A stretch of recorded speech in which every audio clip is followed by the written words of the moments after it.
I'd like to call the meeting to order. We invite everybody to join the board for a moment of silence, followed by the Pledge of Allegiance.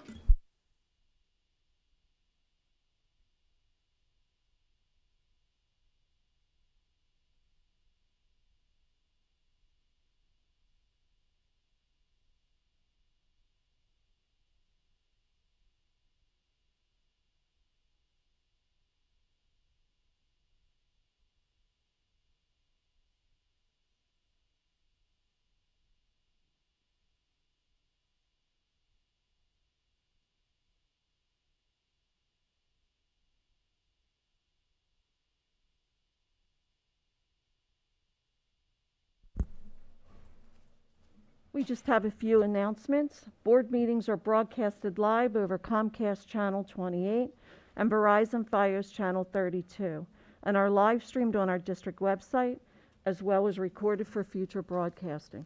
We do ask everyone to put your phones on silent or shut them off. Thank you.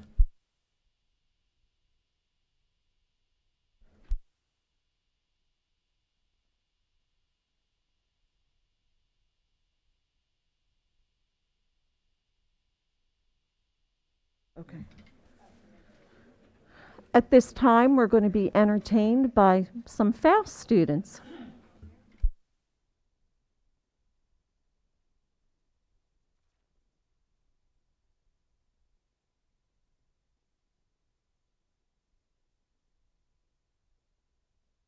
Have your kids, they would know me as Miss PE. I'm the music teacher here at FAUST and also on day 3 over at Struble. We are very excited about our upcoming winter performances, and the students have been working very, very hard.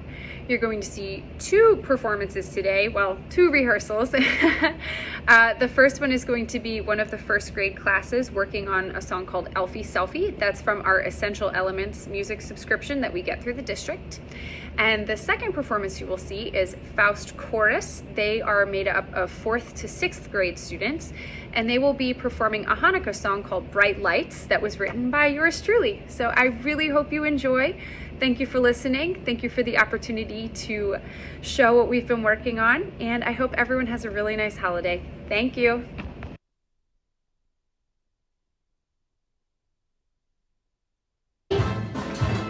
I wanna take an selfie with you. Well, here, wait. Now it's my turn to take one with all of you. Everybody say cheese. Cheese! I want an Elfie selfie. An Elfie selfie. Let's all get together now 2 by 2. I want an Elfie selfie. An Elfie selfie. I want to take an Elfie selfie with you. Last time. I want to take an Elfie selfie with you. Thanks. Thanks. Here's your introduction.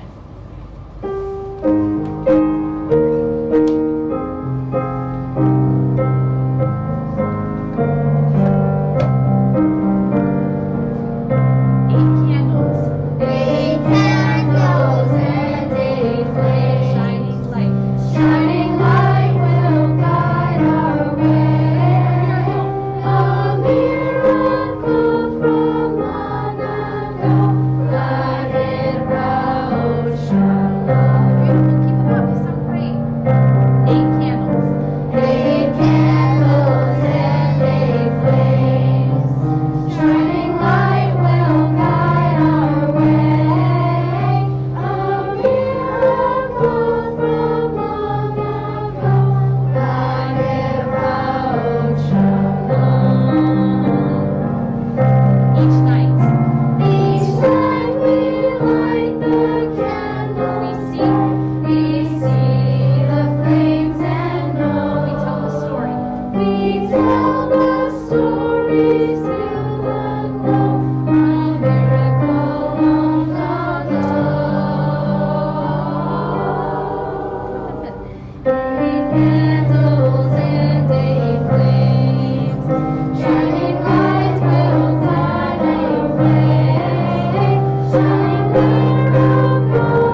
Now I know what you must be thinking.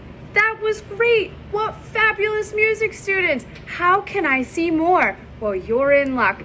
Our Faust winter concert that will feature the chorus, orchestra, and band is on Tuesday, December 7th at 7 o'clock p.m. at Faust.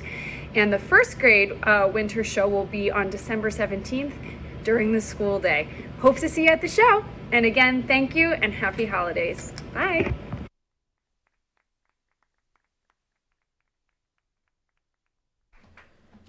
If anyone is holding a public comment card, you can give it to Mrs. Harder, our board secretary. We will be closing public comment for the cards.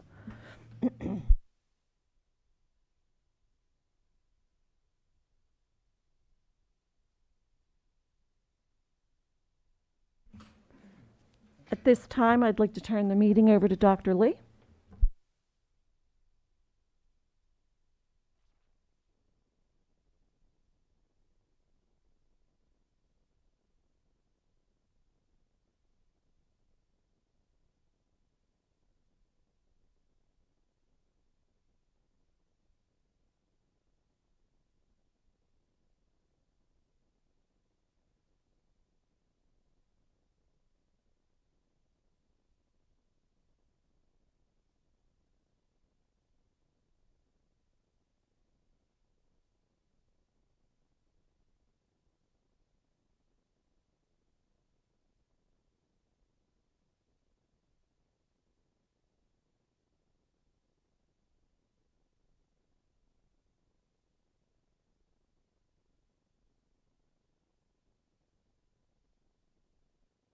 We good? Thank you. Oh, there we go. On behalf of the Board of School Directors and the entire Bensalem School District community and Bensalem community, it's my privilege and honor to recognize 3 outgoing school board members who have served 4 years each and an aggregate 12. You have my gratitude as your superintendent for all 4 years. You and party with your colleagues on the board have experienced and at times endured some significant challenges. Budget, pandemic, you've seen them through, you've seen us through. Your guidance, support, and encouragement has been greatly appreciated. Most importantly, you've shepherded the children of this community forward. I thank you for that. The entire school district thanks you for that. As a token of our appreciation, we have an award or recognition and certificates. And if I could call you up one by one and then collectively, be a great chance for some photo ops and commemoration of your time, commitment, and service. And for everyone with us and everyone in front of me, the school board members volunteer countless time, hours, effort, and energy. And I will tell you, the time, hours, energy, thought, and difficulties abounded during their tenure, whether it be budget, pandemic, program maintenance, personnel. We've seen it all in 4 years here. And I can say confidently, have better positioned ourselves to advance and move the district forward. So thank you. In no particular order, Mrs. Fingles.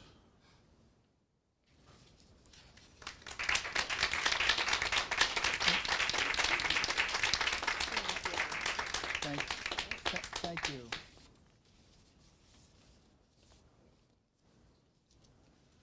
Ms. Woods.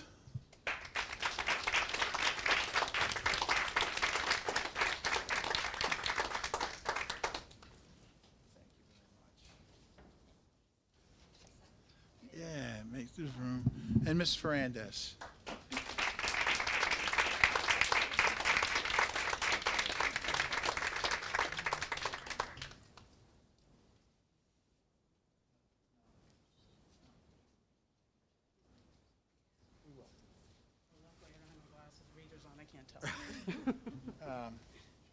Do you guys mind if I join you? Yeah, of course. Thank you.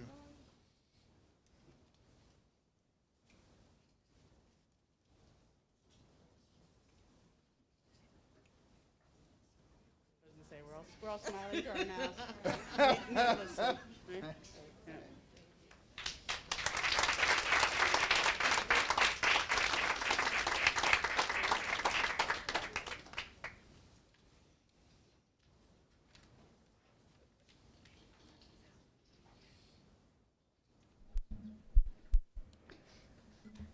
We'll continue with Dr. Lee for the superintendent highlights.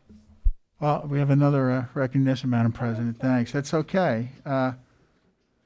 Ryan or Heather, are you guys going to represent Just for the Kids?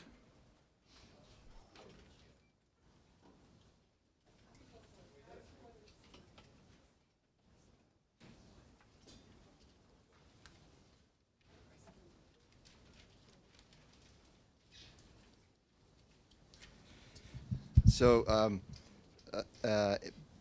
the Just for the Kids Foundation, it is again a pleasure to announce the awarding of the funds to the classroom projects submitted by 20 Ben Salem teachers for the school year 2020-2021. And the total amount awarded is $11,297.08. So Just for the Kids has been funding classroom projects since 1996, and they have exceeded $500,000 going directly into classrooms of all 9 Ben Salem schools. So Mr. Douglas has put a lot of effort and a lot of time into Just for the Kids. These projects help our teachers achieve their respective educational goals and to enhance their in-classroom presentations. So I'll just briefly read the names of the staff who were awarded the grants.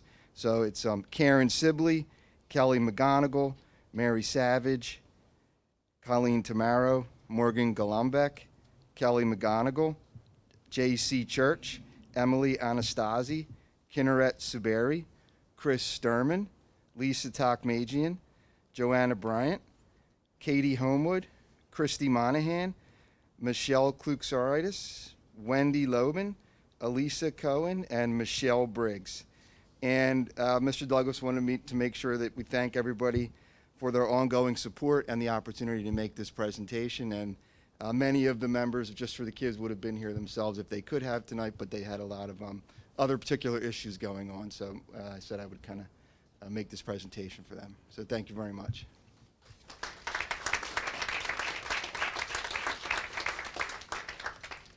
Thank you, Mr. Cohen, and congratulations to my colleagues and much appreciation and gratitude for Just for the Kids. Over $500,000 to support the children of Ben Salem. That's incredible. Thank you. And now, November's highlights.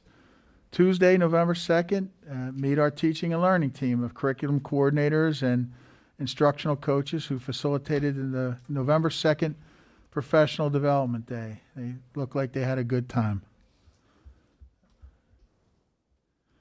More photos from the November 2nd Professional Development seminars in multiple content areas and various assessments to enhance teaching and learning opportunities. On November 8th, Mud in My Cleats and Ben Salem Rotary held their event at Bolero. The Ben Salem High School Community Service Club, led by Melissa Adams of the district office, helped the Philadelphia Eagles cheerleaders, Swoop, and the Phillies ball girls sell raffle tickets and baskets. The club raised approximately $800. They were part of a team that raised over $4,000 for area scholarships. Congratulations. The Ben Salem High School Marine Corps Junior ROTC had a very busy November. On Sunday, November 7th, they participated in the 7th Annual Philadelphia Veterans Parade. It was such an honor for the cadets to be part of the event, and they did a tremendous job. They also had the opportunity to meet Miss Pennsylvania, who spent some time chatting with the cadets. On November 9th, for the first time in Bensalem High School history, they held a formal United States Marine Corps birthday commemoration. Additionally, the Bensalem Marine Corps Junior ROTC participated in both the Schaefer and Snyder Veterans Day programs. On Wednesday, November 10th, Robert K. Schaefer Middle School hosted a Veterans Assembly for their student body. The assembly began with the presentation of the American flag by Bensalem High School MCJ ROTC students and the 8th grade chorus singing the national anthem. Opening remarks were made by Colonel Church, Marine instructor at Bensalem High School. He explained the origin of how Veterans Day became a holiday. The program also included remarks by myself and Mr. Stock. The students also heard from retired Schaefer instructional assistant Harold Piper, who spoke about pride and honor. The program concluded with a slide presentation of family members of Schaefer students and staff who have served in the armed forces. That is a great Schaefer tradition. Staff and students at Snyder Middle School eased into the Thanksgiving break with a Friday full of pretzels, pleasantries, and best of all, pies. Students took turns with the sewer snack break during the day, where they could enjoy a friendly game of Kahoot while chowing down on a soft pretzel. At the end of the day, 7th and 8th graders were treated to a school-wide sewer assembly so that staff could honor any student that had been awarded a sewer card this year with a chance to choose from a sewer prize card. To top it off, Assistant Principal Mr. Llewellyn was willingly pied in the face to help raise money for the amazing PTO. At Snyder, they're thankful for their staff, who often goes above and beyond. They're great students who learn and grow each day, and they're incredible parents, guardians who offer unending support. On November 10th, Belmont Hills first graders celebrated the culmination of their first reading unit of study, Building Good Reading Habits. They learned many ways to help grow their reading skills. Some of those habits included taking a sneak peek in their books before beginning to read, not to read like a robot, to make predictions, how to solve hard words, and how to be a good buddy, how to use picture clues, and to set a goal for their reading. Students enjoyed an independent reading session outside on the blanket with their favorite stuffed buddy, and also read with their classroom buddy. The first graders loved showcasing their new reading habits. The Cornwellians have been busy earning positive behavior tickets and filling up the board. Cornwall's school-wide positive behavior support system has been in place for several years and helps students to focus on being safe, responsible, and respectful each day at school. The Cornwall staff is so proud of all the students who tried their best each and every day. On Tuesday, November 16th and Wednesday, November 17th, Faust Elementary had the pleasure of welcoming their guest principals for the day. These two students placed first and second in the PTG's Cherrydale fundraiser. Pictured here are second place winner Takeo Dawson, who was assistant principal, and Julia Valero, who won first place and was principal for the day. Takeo and Julio completed a variety of tasks throughout their time and did a fantastic job. Congratulations. At Rush Elementary, first grade students are hard at work. This science investigation required the students to plant their own brassica seeds. The students cared for the plants, watched them grow, and recorded new findings in their science journal. The first grade Roadrunners learned what all the plants need in order to survive. Struble Elementary first grade students celebrated Diwali in the beginning of November. They read books about Diwali, watched videos, and completed their own Diwali book. The first grade friends who celebrate were able to share a little about their Diwali traditions with their classmates. The students who learned about Rangoli, an art form in which patterns are created and then designed on their own. Second grade at Valley Elementary was so excited to host the 47th annual Thanksgiving celebration on November 18th. They did some out-of-the-box thinking and decided to keep the tradition alive while staying socially distanced. Students made their holiday crafts, learned what it was like to be a pilgrim crossing the Atlantic Ocean and arriving in Plymouth in 1620, and recited a poem and some songs for guests. They performed spread out in the multi-purpose room, and then were able to enjoy the cafeteria's Thanksgiving lunch. Special thanks to Dr. Lee, Miss Fingles, Mr. Camerano, Mr. Pratt, and retired teacher Mrs. Trapler for attending. A very special thank you to retired teacher Mrs. Mignoni Suzuki for generously giving her time and energy to help second grade prepare throughout the month. Happy Thanksgiving to all. On November 19th, in celebration of American Education Week, the Pennsylvania State Education Association Mideastern Region brought their mobile billboard to Bensalem High School to thank school district personnel and highlight the terrific public schools in Bucks and Montgomery counties. CAPS is the Council for Advancement of Public Schools, and it is the public relations program sponsored by members of PSEA Mideastern Region. The billboard trucks drove around both counties, making scheduled and impromptu stops at many local public schools. Special thanks to our own BTEA president and Bensalem High School government teacher, Mr. George Dacca, for arranging for the truck to come to Bensalem, and to State Representative Casey Tomlinson for her continued support of public education. And on behalf of everybody here, my colleagues, our Board of School Directors, entire Bensalem Township community, and our kids, have a very, very happy Thanksgiving. That's all I have for you this evening, Madam President. Thank you, Dr. Lee.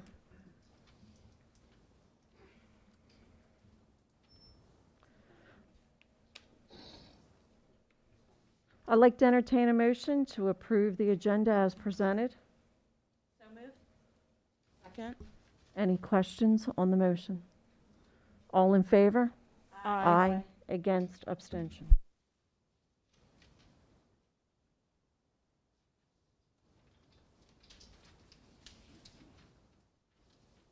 At this time, we'll move into public comment.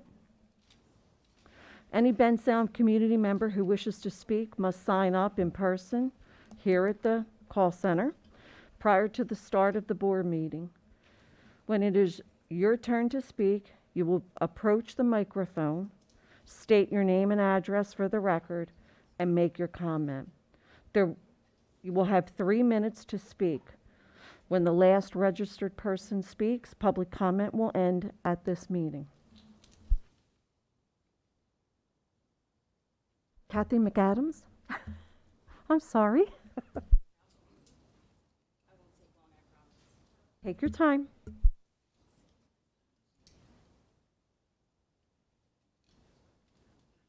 I'm Kathy McAdams, 2766 Murray Avenue, Bensalem. And I'm just got done conferences for 2 days. One thing I noticed, excuse me, with teachers and talking with other people, the kids' mental health issue is, a concern. I know, like my family alone, it's something to be concerned with, and I think it's a topic that if we have resources from the pandemic, is it something that we could put into? Because it seems like no one is discussing the pandemic in the schools. Could some therapy options be considered? For example, at the elementary level, could we like hire therapy dogs to come in and call them like the power puppies that fight pandemics, something fun, like visiting classrooms, so at least they hear the word, but it's nothing that has to be dwelled upon. It could just be a fun thing, I don't know. Or could they participate in like a yoga type? Now I'm looking at the clock. Sam, come on. I'm kidding. But they could do some type of learning how to breathe or stretching for calming exercises. Also, at the high school and middle school levels, could a meditation or some type of yoga be put in place for the kids? I think it would be so beneficial. I personally have neurosurgeons that recommended it for me, and it's very helpful. And Bensalem is so cool in so many different ways. They're the first in so many areas, so why not be the first to offer holistic options? I miss Victoria sitting there and shaking her head. But yeah, I mean, even during lunches or when time, if the kids are stretched, why not have some type of area instead of ISS? Why not have a room where they can just go and chill and just breathe? Or, you know, if we have extra funds that we can donate, mental health is a huge concern. I met a friend this morning at BHS, and she had said what I just said about the mindfulness room, but she also worked with our high school football team this year. She taught them yoga before games and meditation as well as mindfulness, and they keep asking her to come back. They said they really, I have 30 seconds left, Kim. So I'm going to leave now, but I think it would be beneficial. I really do think that it's pretty inexpensive considering. Thanks for letting me raise my concerns. Thank you.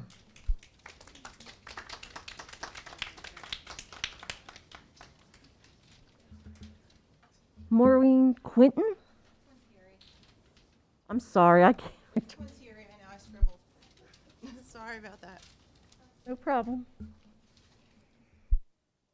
Did I pull this down? All right, am I ready to go? I'm just here on behalf of St. Charles Swim Team. I know I've probably spoken to some of you before in the past about our pool fees.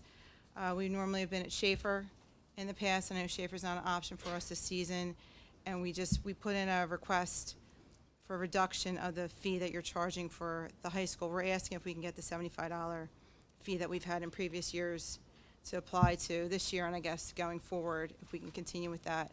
Our team, it is St. Charles. You just have to belong to a parish. You don't necessarily have to go to one of the schools. We do have swimmers from basically every school in this township, not just St. Ephraim's and St. Charles. We have all the public schools.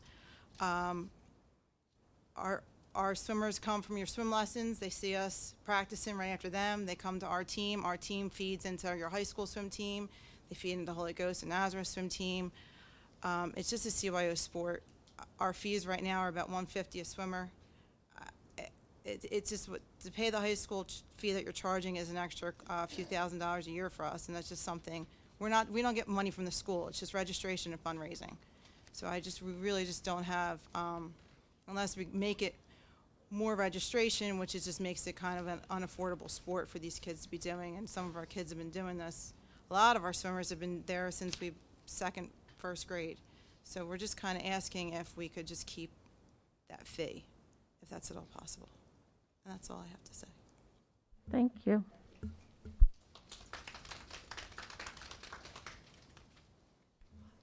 Joyce Hadley?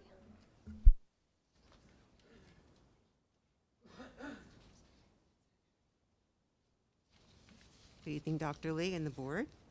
It's nice to be here again this evening. And it's very nice also to congratulate the outgoing school board members. And I'd just like to give some highlights, because I thought you did a wonderful job. All of you do a wonderful job, but the outgoing ones, this is your night. And I'm going to thank you. Rachel, thank you for creating the policy committee. Stephanie Fernandez, you created the public relations committee, and I think I came to one of those meetings. And Vanessa Woods, you created the DEI committee, and I came to 2 of those meetings, and this is my second school board meeting, because that's why I'm here this evening to discuss the DEI position.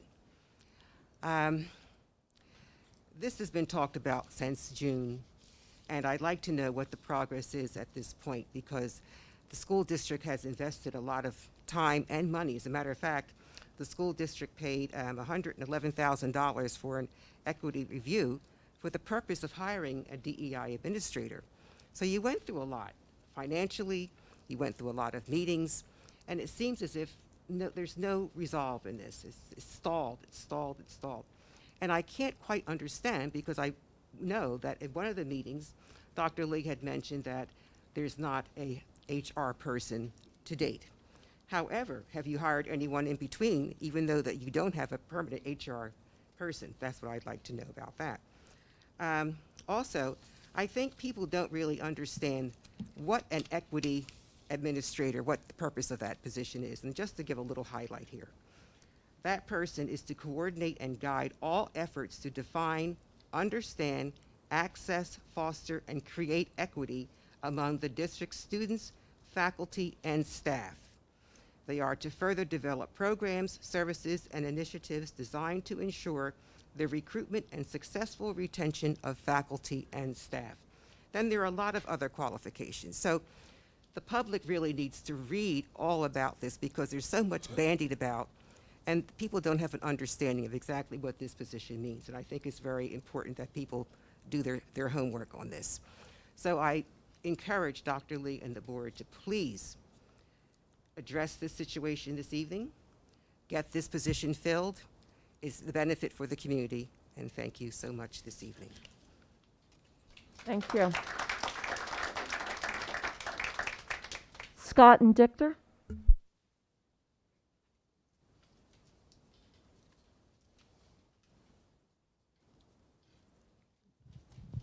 Hello, Scott and Dichter, 2151 Betsy Ross Drive. I just wanted to take a minute, as Joyce did, to thank some of our outgoing members. Stephanie, Vanessa, Rachel, I think this was a very thoughtful and active board with you guys on the team. And I thank you for advocating for our families here in Bensalem.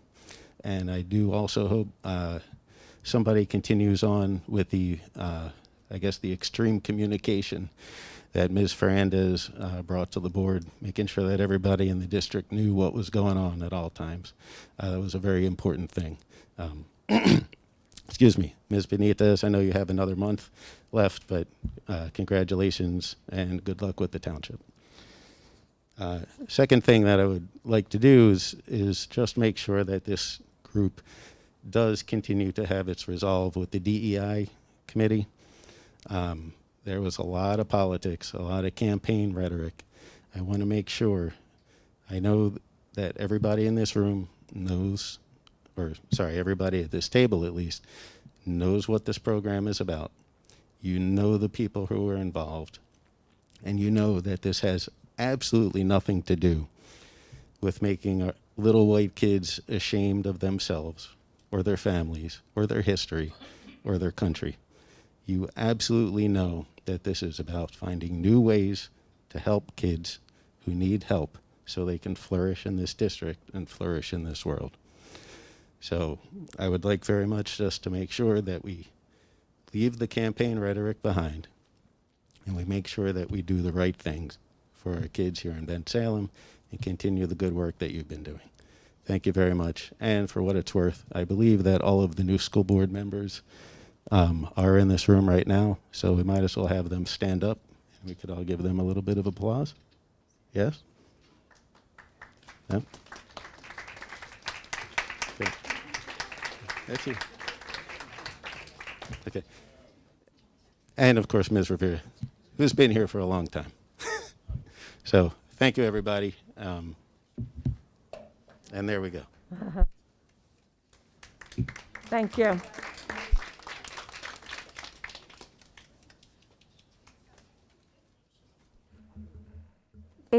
Andrea Buchanan?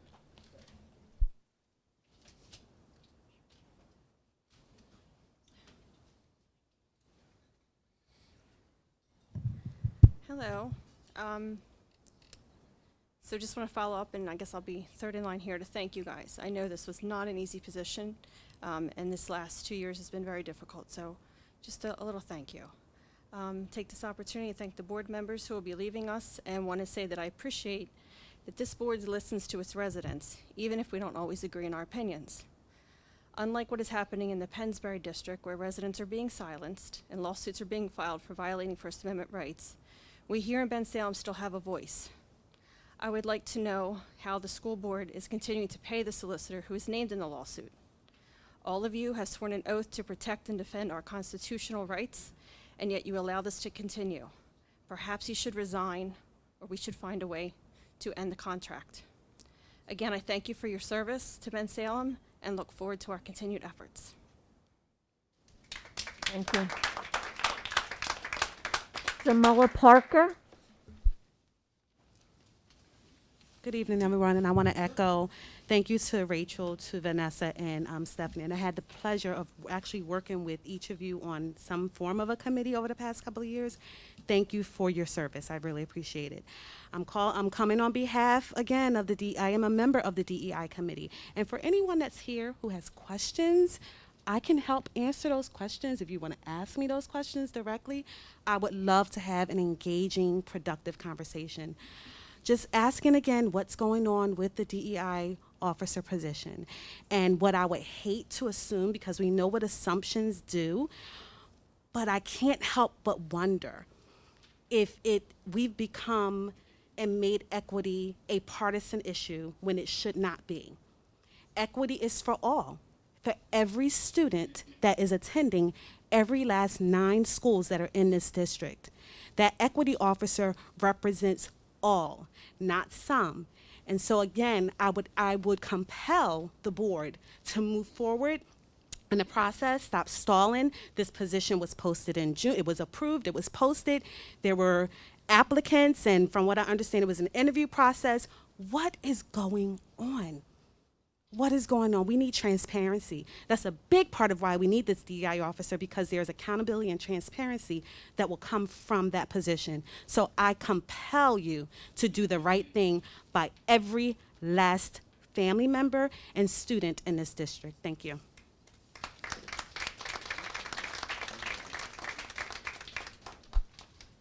Julia Marker?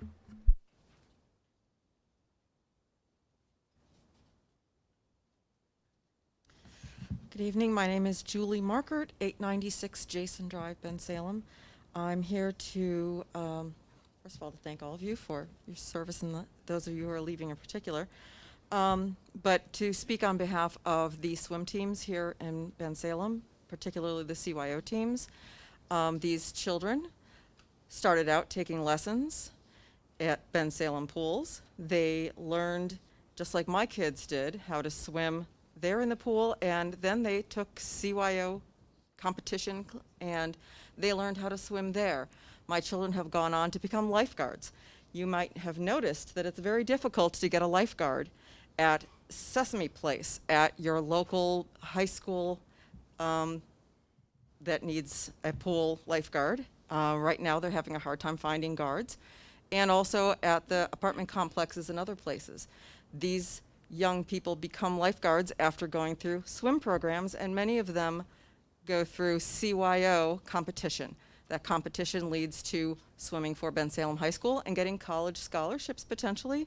My children have been fortunate enough to swim for Holy Ghost, and I'm very proud of them. They are not the best swimmers in the world, but they are actually certified lifeguards, and now they're also firefighters as well.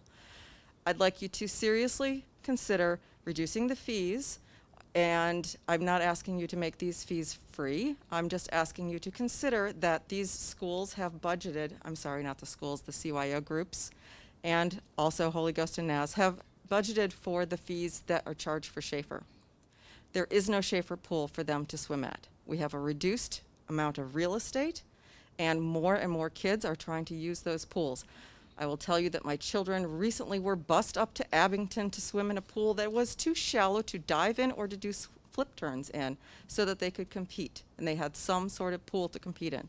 That was not acceptable. They've been so lucky to be back at the Bensalem High School pool. There is no Schaefer pool for them to practice in.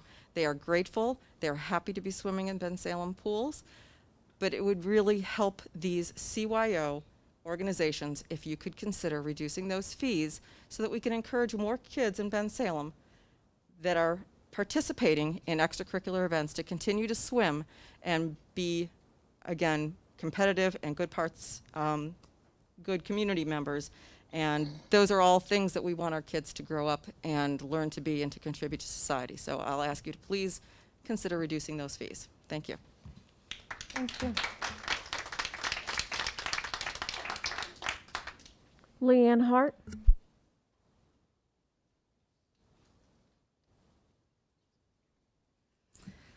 Leanne Hart, 832 Cliff Road. I've watched as Rachel, Vanessa, and Stephanie work tirelessly over the last 4 years for our students, our staff, and our community.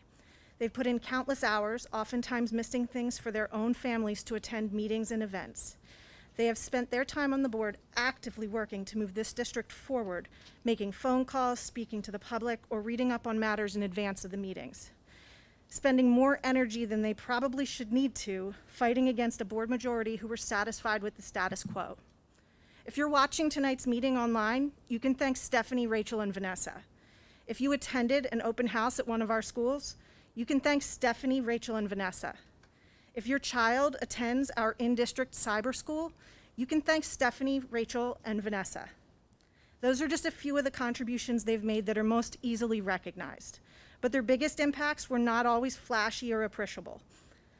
They pushed for answers. They questioned why and how things were being done, and they never accepted, because that's how we've always done things, as a reason to continue down any given path. To the new board members who will be installed next month, you have your individual reasons for why you ran. But when you sit down at that table, you are responsible for making sure that all students, teachers, staff in this district have what they need to succeed. That means putting aside your own personal preferences to consider what's best for the district as a whole. I wish you luck, and I'm sure you'll hear from me soon. Thank you.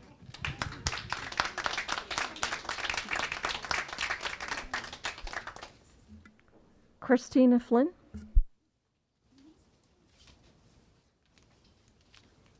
Hi, my name is Christina Flynn, 432 Dartmouth Court. I'm here on behalf of St. Charles. My daughter here, she swims for St. Charles. The reason why I'm here is because I would like the fees reduced. I used to work for the Y, and people would come in and they would ask me about swim programs. And I would say to them, get your kid, learn how to swim, cross the pool. Don't care how you get across the pool, just get across the pool and get your kid on its swim team. 1 year on a swim team. Not only they learn to be on a team, they learn how to work, to beat their own times, to work on things that they can work on. These are kids that may not be runners, they may not be softball players, but they will get in a pool and they will, it's individual and a team sport at the same time. There are no swim teams in this district for the last 2 years. The only kids in this township that can swim are for CYO. And these are not just Catholic kids. These are not just Catholic school kids. My kids, this one especially, is in the high school. She swims for the BHS. She's on the ROTC. You just saw her on the pictures up front. She's on the marching band. There are no feeder programs into this high school pool if you don't have a team. And if you make the cost so prohibitive, no one's going to be swimming, okay? These kids can then become lifeguards, just like Julie had said. That's not a $7 an hour job at 16 years old. That's a full paying job that will save people's lives. It will lead to being doctors, EMTs, firefighters. This is a stepping stone to people getting much better grades, much better jobs. But if you make it cost prohibitive so that these kids in this little program, because you've gotten rid of all the other programs, all the other swim teams are gone that are in this township. They will be gone. And that will be the end of it. So that was my saying. So I just want to thank you for your time, and I just ask that you reduce the costs to the swim program, and hopefully you'll open Schaefer back up. Thank you. Thank you. I have no more public comment cards, so we'll close public comment. I'd like to entertain a motion to approve the following consent agenda items. Secretary minutes, items H, 1 through 4. Treasurer's report, items I, 1. School board policy, items L, 1 through 3. Instructional affair, items M, 1 through 4. Business affair, items N, 1 through 19. Personnel, items O, 1 through 9. Second. Any questions on the motion? All in favor? Aye. Against? Abstentions?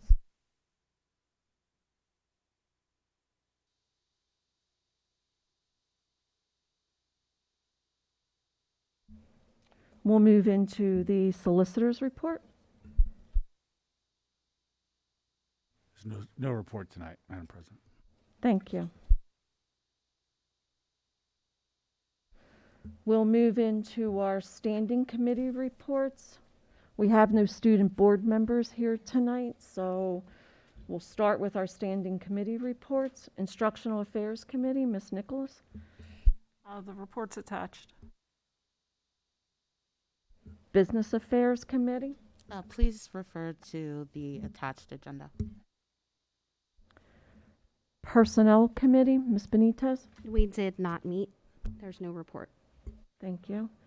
And Board Policy Committee, Ms. Fingles. We did not meet in lieu of having the interviews for the DEI position. We'll move into our liaison committee reports. The Bucks County Technical High School Joint Board Committee. Mrs. Snyder's going to report out for us. We met last night at the tech school, the regular meeting. We began with COVID and a review of how things are going in our county. And as you can see with the chart that's bright red here for us, it's substantial and high since August. So it doesn't look to be going down, and that was discussed for a while. We had a rather circular discussion on that, deciding what to do should the legal options that are happening right now go through.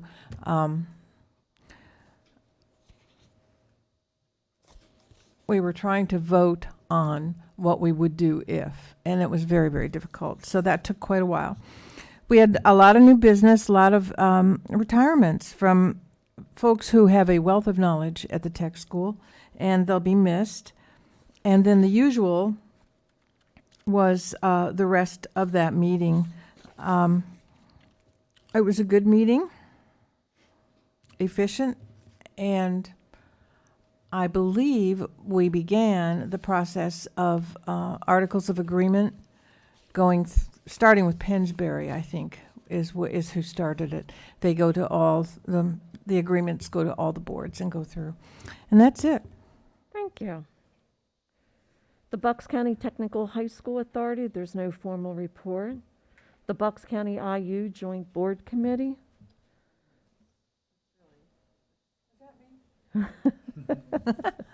Okay. Well, you see my little friend here. I actually had to go back and get him. I left him on the table at home. The IU is the most, I don't even know what to call it, innovative meetings and things for kids that I have seen in a long time. So we had a great meeting. This month, of course, was Thanksgiving, and the students were thanking this board for our support of the IU.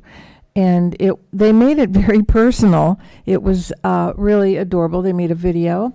Anybody that wants to crack open this little tiny piñata, there is something inside that they gave us, so it's all up to you because it is for you.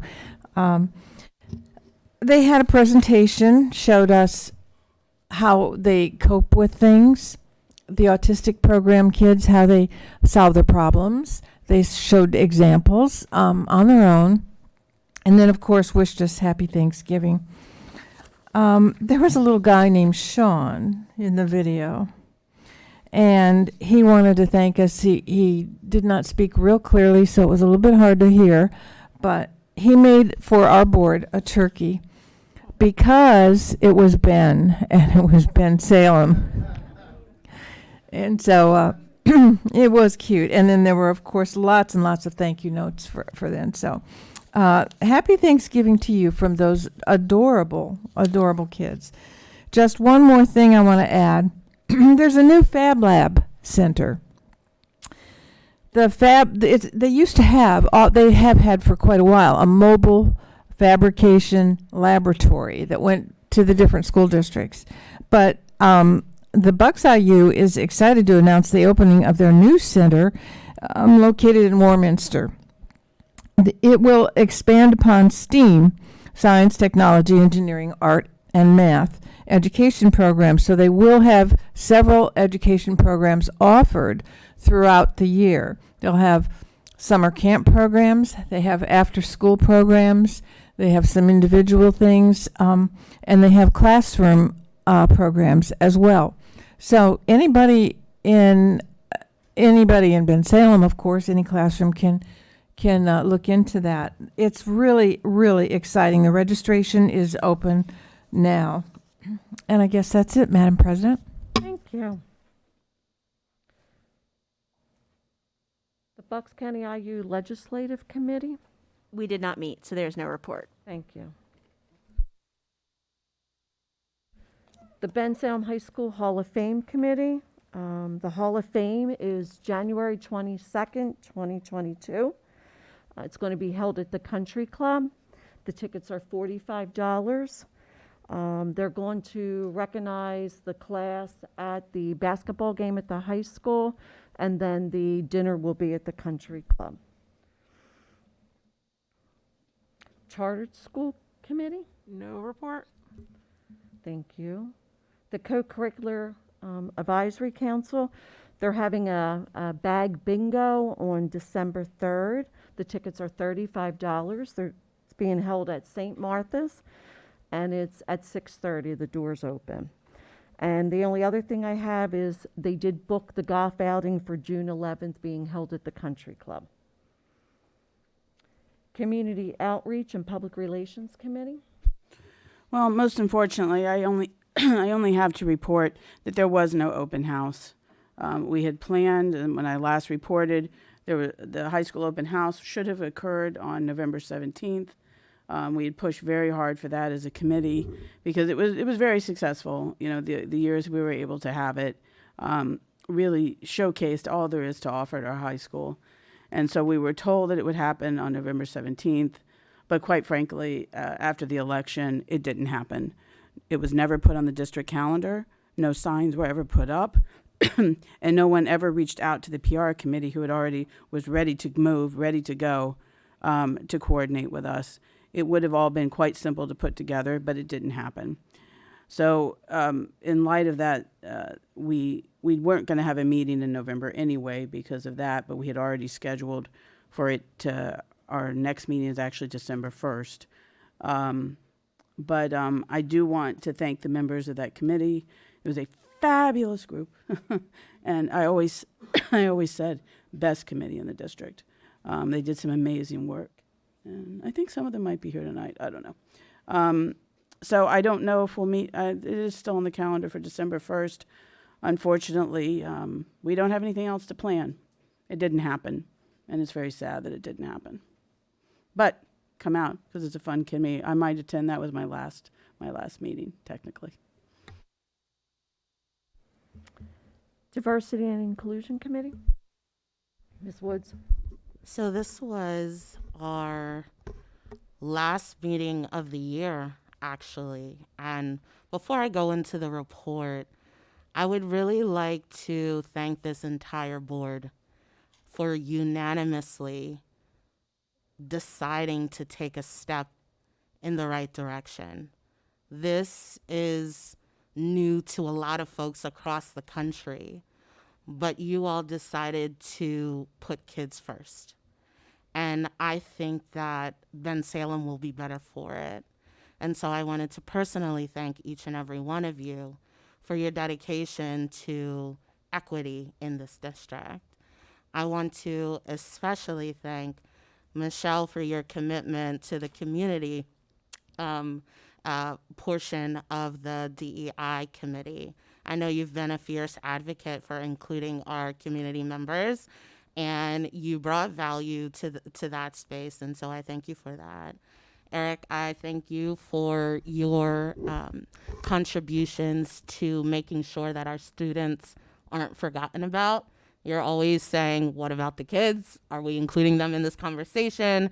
And so I really thank you for your dedication and your commitment to that. It's been a pleasure working with you both. Jamila, I know that you're out there. I see you. I thank you for your fierce dedication, always showing up, always participating, always being a voice for our kids. You know, when we first started this, you know, there's a lot of things that I said we probably should have done a better job at. But the truth is we did the best that we could with what we had given the circumstances. And my hope is that this will continue to move forward because it is something that I truly do believe is in the best interest. In our last meeting that we had as a whole, a really cool thing happened. Some of the community members attended because our meetings are open to the public. And we had the opportunity to really dispel a lot of myths about what people think this is, right? A lot of myths concerning the division between Black people, white people. And it's not about any of that. It's making sure that all of our students are taken care of. One of the biggest things was that we were putting out money and we were spending additional funds. And that's certainly not the case. And a lot of people aren't aware of that. And so my hope moving forward is that there's more communication with the community and more transparency about what our process is, what the role of the DEI officer is, and the fact that they're not just going to be doing DEI related stuff, they'll be doing more because quite frankly, all of our cabinet members do more than what their job description entails. And so I thank you all for all of the work that you do and your commitment and service to this community. I really do. I applaud you all. I guess my next point is just to follow up, being as though that this is our last meeting. And so I know Dr. Velasquez isn't here tonight. So Dr. Lee, if you could please give us an update. I know that there's been a lot of feedback from the community asking where we are in this process. And so I really did want to address that so that everybody can know where we are, if you don't mind. Thank you, Madam DEI Chair. We had the district conducted, as per policy, first round interviews, and the committee has made a recommendation to the cabinet, and we will schedule the next round for interviews. Do we have any dates as to when the cabinet is going to be available to conduct those interviews? I think one of the biggest concerns and the pieces of feedback that we got from the committee and everyone else was that this is pretty late in the game. And I know that there's been a lot of commentary around why rush the process, but I think without divulging too much information because we're still going through the process. So the committee has, some rock star candidates, and I don't want to miss out on the opportunity to be able to move folks forward. As you know, hiring in general for any position at this stage is very challenging and is very difficult. And so what I would hate to happen is we want to move forward and pursue someone, but they've already taken a position somewhere else. And so this time, Dr. Lee, I am putting the ball in your court to see what can be done so that we can move this process forward so that we can secure good talent as our community deserves. Thank you, and your discretion is appreciated. Noted and heard. Thanks. What can be done, Dr. Lee, in order to move this process forward? Because I'm under the understanding that several interviews have occurred since, we've met with all of the candidates for the DEI position. And so I'm just trying to understand at this point, assuming that our cabinet can be available, right? If they're not, they're not. But what can we do at this point to move this process forward? Because some of us who've started this process will be off the board. And I think that, you know, we all would like to, and I don't want to speak for all of my colleagues, but I would imagine we're all on the same page. We all want to see this happen. And I think the people that were a part of this process from the very beginning won't have the opportunity to see this through. Ms. Benitez will be off the board. I will be off the board. Ms. Ferrandas will be off the board. And so, again, I don't want to miss out on the opportunity to have good talent or obtain good talent for Bensalem School District. So what can we do to push that initiative forward? Well, I share that as well. The best kids get the best talent. Never wavering from that, never will.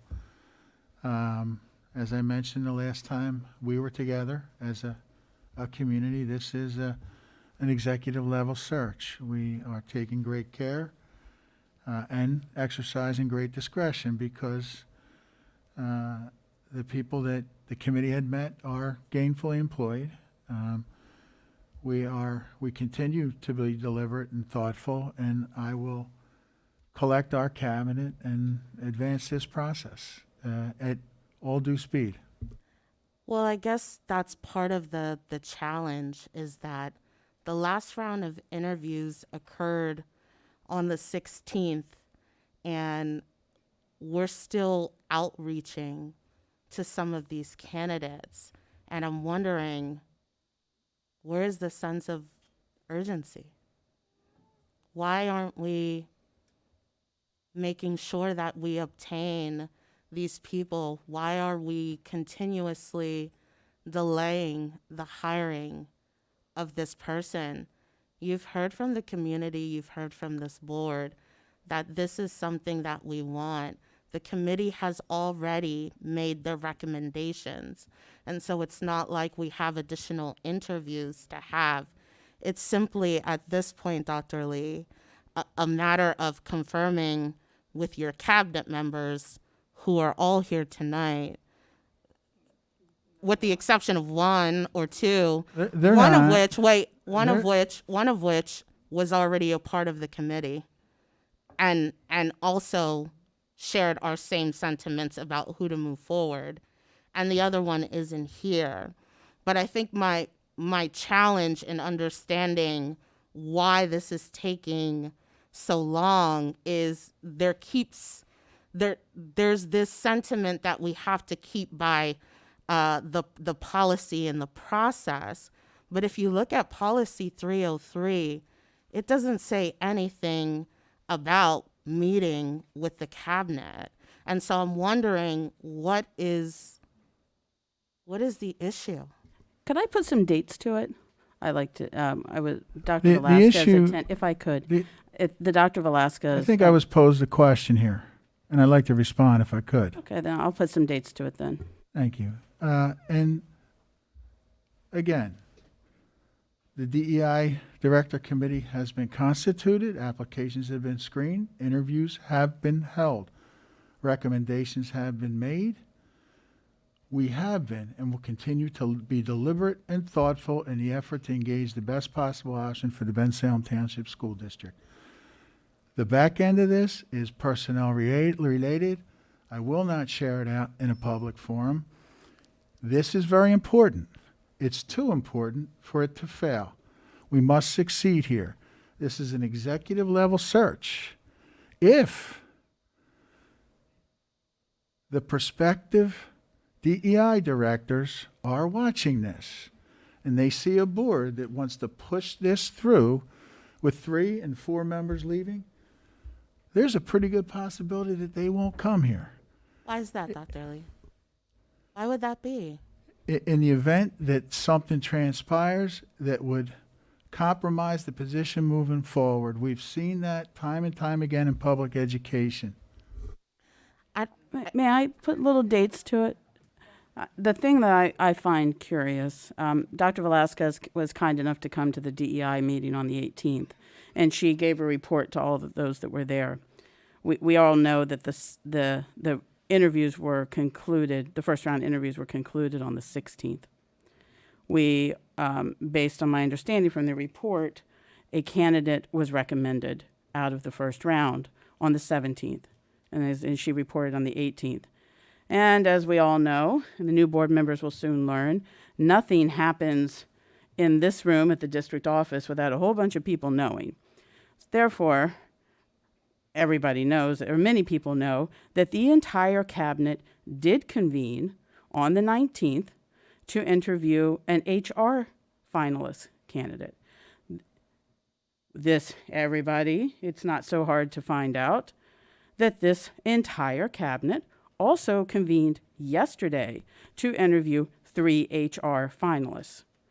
Why could the one individual, as I understand it, that is being moved forward, could that person not have been interviewed on either the 19th or the 22nd? I also, if I could finish, I also know that reading, forgive my lawyering, it's your last taste of my lawyering, everybody, unless you want to hire me. Policy 303, selection number 6, there is no mention of convening the entire cabinet. I know for our last cabinet hire, our new IT director, the entire cabinet did not interview him. It's not a requirement. If you want to do it, that's fine. It's not prohibited.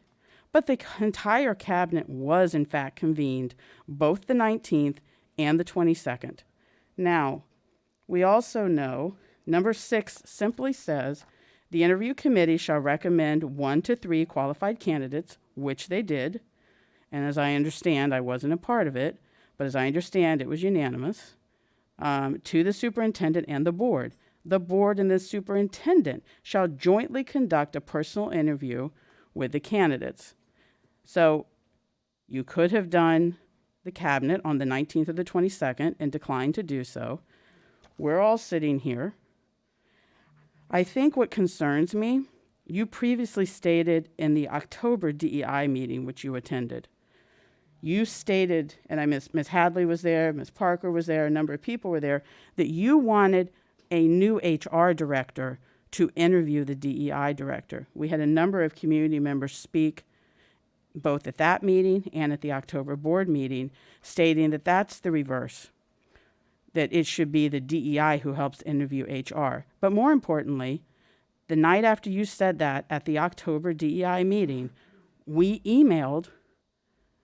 emailed our 4 Points consultants and specifically asked, because you had said they recommended we do HR first. So I emailed them, as I said I would to the public, and asked, do we have to do HR first? Is that your recommendation? They emailed back very clearly saying no, they could proceed simultaneously. So if HR was being done, and I'd be happy to read that email, if HR was done on the 19th and the 22nd, why wasn't DEI done? Because we have other work to do. We have other parts of our world that we need to attend to. And HR was done. HR was the first in the sequence, and that was made clear. By you. Listen, I'm not going to sit here and get cross-examined about this. I laid out the process. It is the process. It's my recommendation. Thank you. Could you show me where in the policy that is the process? It's the I have it in my hand. It's the superintendent's recommendation to conduct the next round of interviews, as we did with the HR director, with the full cabinet. These are the professionals that will be working with this particular individual. And you heard the gentleman from the NAACP very clearly state to you in his expertise that there was no reason to have an HR director interview the DEI officer. In fact, the opposite was critical, that the DEI officer should be the one helping to interview the new HR. Now, I see the question now is, we have a candidate, apparently. I wasn't there. I don't know who it is. But there's no reason we can't move forward. I think we have another request. And we are and will. Before this board leaves, it could happen. I think there's been a lot of back and forth about processes, and normally I'm a fan of them, but when they're consistent, the issue is our processes haven't been consistent. If we're going to do one thing for one director but not do it for the other, that's not equitable. The second piece is when we talk about the push and for following the process as it relates to the policy says at the board's discretion. When we review the hierarchy of things, it's these folks here tonight. They're the boss. And then it's the board. And the board recommends to the superintendent. And this board has constantly said that there is a need, a crucial need, to hire the DEI officer. What it seems like, Dr. Lee, and I could be wrong, and I hope that I am, it seems like there's been constant delay tactics. There's no reason why you would have convened with this cabinet and not have been able to discuss the candidate that we had or set up interviews back to back. There's no reason why this continues to be delayed. You have the direction from the committee, from the board, from this community. What is the delay? From my perspective, there is no delay. It's how long these things take. So I think that what we have here is the opportunity. Madam President, is it the board's will, and can they even craft it and mandate it at this particular point in time for this thing to advance any differently than I've shared it's going to advance? Sure we can. It's part of the policy. I've got a copy of the policy if you'd like it, Madam President. It most certainly can occur. And there is time for a meeting. We do have time for a meeting. We could call a special meeting. We could have this meeting before the new board convenes, and there can be a cabinet meet and greet if that is what you want to do beforehand. It is not what I want to do. I want an interview outside the confines of board with professionals. You had that opportunity on the 19th and the 22nd, and you chose not to take it. For reasons. You could also call it outside on the this 30th. I am confident your presented in this cabinet members, conversation. if you tell them to be there on the 30th, I believe they will be there. I bet Mr. Steffi'd even come in after his root canal on This Monday. is a very important position. Really, do we? It's do too we have to important let for the it to public fail. know what- Sorry, John. And That's uncalled for. we must succeed here. You know, This will go ahead, Sam. compromise the prospects and the possibilities of this being what has been envisioned to be. It has. I've seen it. You may not be aware of it. Well, I think the issue is that, in the opinion of many, if this doesn't go through before we leave this board, it will not happen. And it might be your commitment personally to see it through, but it isn't ultimately up to you. And I would really hope that the people that are sitting at this table who are going to be here have as much of a commitment to making sure this happens, because I don't think it will. And that's just the honest truth. And we've expressed this to you privately. We've expressed this to you publicly. And you know, because you are a smart man, Dr. Lee, that it may not. Well, and if for you to sit there and say otherwise is very disingenuous. I think really, even beyond that, whether it will or won't happen, these people, and at the pace you're going, not even Ms. Benitez will vote on this. Because as she takes her January, not even she will vote on this. If you continue at this pace, if you are insistent upon having a brand new HR director who knows nothing about Ben Salem participate in the interview of a DEI officer, I'll just finish. And I believe you've not stated it publicly, but I believe it is consistent with your prior acts because you had one DEI candidate, you could have added them. At this pace, Ms. Benitez won't vote on it. Ms. Woods, who has been the chair of this committee, who helped to author some of these things, myself, who has been right on this committee, the people who have been looking at this since George Floyd was killed, these people have been doing this. And if you delay this, just like the whole middle school optimization is being delayed, if you delay this, you're almost starting over with a new board. We unanimously approve this. We set aside the money. The money is sitting there. There is no reason not to get this done while these people who have worked on this are sitting here and who know about it. Dr. Lee, can I ask a question just for clarity? You said that, and maybe I misunderstood, but you said by doing a meeting, a special meeting, or doing it this way, moving it forward, would compromise what? It would compromise, how would it compromise? I didn't understand.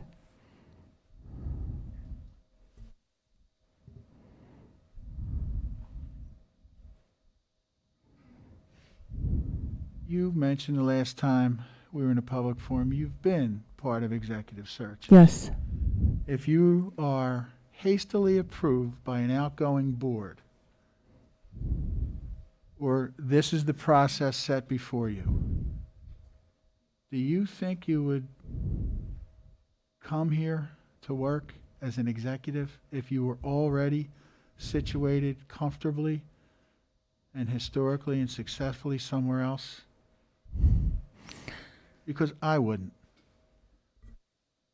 You know, I think we need to move on. I think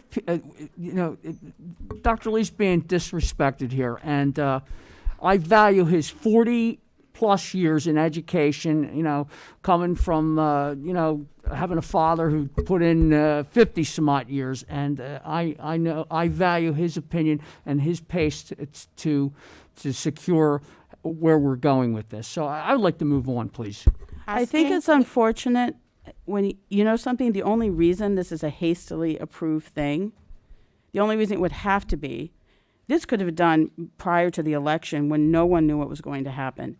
The only reason it has to be hastily done now, if it were to be done, is because you wouldn't schedule the interviews. We had the application. Maybe if since COVID July. wasn't around, we could, have maybe done some quicker What are you actions. talking about, Mr. Cohen? COVID I'm has, talking July of has 21, given them sir. a workload 5 times over.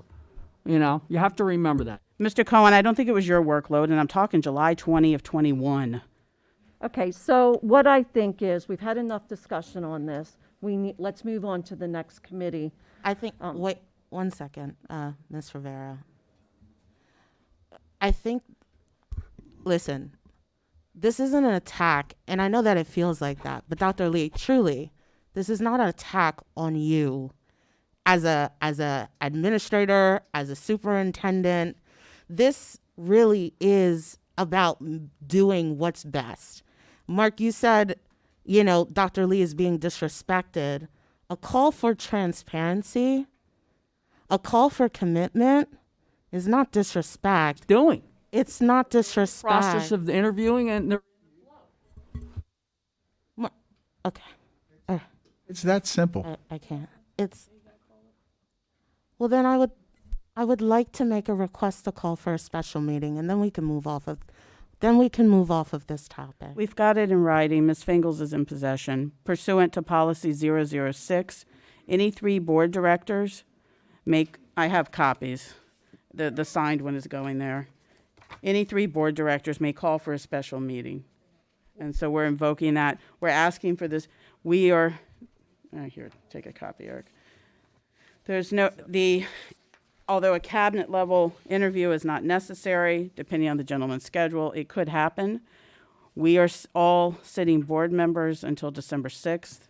If you follow policy 303, the only next step, section 6, under selection process, can easily occur prior to a meeting.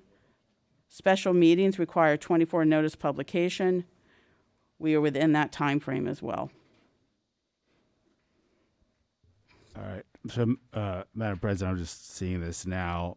We got a couple different issues here. One, we seem to be off the agenda, and the changes to the Sunshine Act really restrict a board's ability to add things to the agenda. Not for calling for a special meeting, Mr. Amozo. I- Mr. Amozo, surely at this juncture and after the public comments, you're not trying to shut down 3 board directors. We may call for a special meeting at any time. We're not asking for it to be called today. I'm not trying to shut anybody down. I'm just trying to explain. We're just seeing this. So I'm just This trying to- isn't on the agenda. Right. So it's not on the agenda. Doesn't need to be on the agenda. All right. The calling for a special meeting. So we're not. It's not on the agenda. But we're talking about it.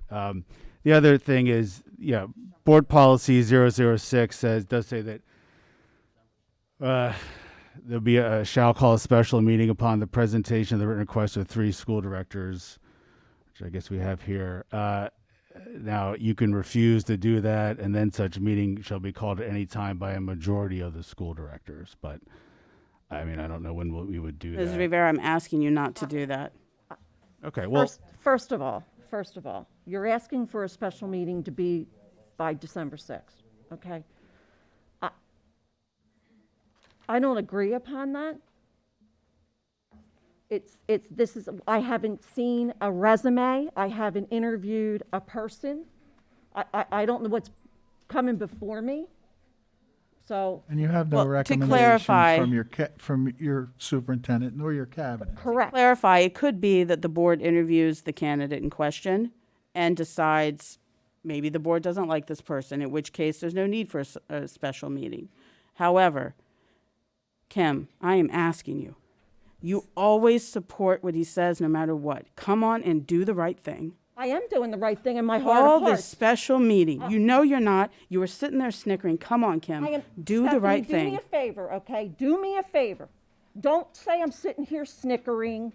Don't belittle me. I'm tired I'm of not. it. And I'm not gonna Just tolerate do it. the You've right been thing, doing it Kim. for 4 years, and I'm done with it. I'm absolutely done with it. Step up. I am Do the right stepping up. thing. It is not the recommendation of our superintendent and our cabinet. But it is what's right for our community. I'm not saying it's not right. What I'm saying is it's not the recommendation from our superintendent and the cabinet. I do agree that the Well, cabinet. from our superintendent, we haven't heard from the cabinet. Wait, hold on 1 second. Hold on 1 second. Can I? What is your concern with holding a special meeting or having a conjoint interview with this candidate? First of all, I do believe that the candidate should interview with the cabinet. That has not happened yet. Yes, agreed. The superintendent has not interviewed the person. The board has not seen any application or resumes, and the board hasn't reviewed the person. That would be the purpose of this meeting, Ms. Rivera, is to review. Wait, no, that's not right. The meeting would be a voting meeting. Right. Prior to that, there's time for that entire thing to happen. Correct. That would be the whole purpose. I'm not suggesting a meeting that late. Right. But that would be the whole purpose of this. And so you would be able to have access to all of that information. So there are members that were present there that are recommending we move forward with those folks. So it's not like you have to go through a whole plethora of resumes. Here's my I understand that. Here's my thing. I just want consistency. I just want consistency in the policy. We can't keep picking and choosing who we do this for. We have 2 individuals, and I'm not going to call it out, but we have 2 individuals that are sitting here that didn't go through the same process. They did not go through the same process. And so I'm just saying, if we are going to stick to processes and policy, then it has to be the same for everyone. We can't continue to say we're going by the recommendation of this if it looks different for everybody that comes through the door. All we're asking you for is to be consistently consistent. I disagree with I know you do, lack of Dr. Lee. consistency with the I know you do. process. I know you did. And I I think you're also, looking in the wrong direction. You're looking in the wrong direction. I know what you're thinking. You're looking in the wrong direction. By hell. All right. Well, but specifically, if you want to talk about interviewing people, we can go there, but we're trying not to go there. So Correct. you can't, yeah. So you can't say it's important to interview some people, but not everybody. That's what we're saying. So it's just, it's all very convenient. It's all very, look, the people of the community have to understand this. We're going to be gone. There will be no checks. There will be no balances. Of course, yeah, that's very disrespectful to your board Just won't be members. the same type. Just is what won't we be the mean. same. It's not going to be the Excuse me, same. so the offgoing board members are so perfect with No, everything. no. I said there will be no checks and Yeah, balances. right. It's not Yeah, what I okay. said. Move on here. Yeah, What are you and let's accusing move us on. of? Can we- What are you accusing of us? Guys, Agenda You and have get to sat the on meeting this at the board- end. You It's have okay. sat on this board for 4 years and not given one of us a decent word. It's all Kim, about you. We're gonna getting move we're along. getting Sorry, way we're moving on. we're getting way outside. we can talk about this behind closed doors. Let's move on. Ms. to the- Benitez, that right there, that was it. Listen, Everybody complains I talk too much, and you just said we can talk about this behind closed this doors. does not need We to be can't- publicly displayed, Ms. Fernandez. We didn't have an exec talk about these session. things behind closed We doors. didn't. When It violates when else do we sunshine have laws. the opportunity to do I'd it? like- An That's the executive point. session was not Excuse requested. Excuse me. I'd like to call some order to the meeting. We will move on to the Wellness Committee. Mr. Cohen? Can we at least call a vote? Because you made, Excuse me, I am moving on. Mr. Cohen, the Wellness you Committee. have to please. pursue the We policies. don't meet. I think we're going to meet in April. We haven't met yet. We'll meet in April. Do it at the And end. Salem Education? We didn't meet this month, but I would like to thank all the employees for the first Mondays. It was our second month, and we're doing really well. And that money, half of that money will be going into the schools. In fact, I just wrote a check for Snyder, which is getting mailed for some acoustic stuff. Thank you, Mr. Llewellyn, for arranging that, and C.J. Mills. Thank you. Thank you. Just for the Kids Education Foundation, is there a report? Mr. Cohen, is there a report? That was the report, Mr. Cohen? Thank you so much. Ben Sound Township Council and School Board Liaison? No formal report. Thank you. Ben Sound Township Drug and Alcohol, Mr. Cohen? They are not meeting. Yeah. Thank you.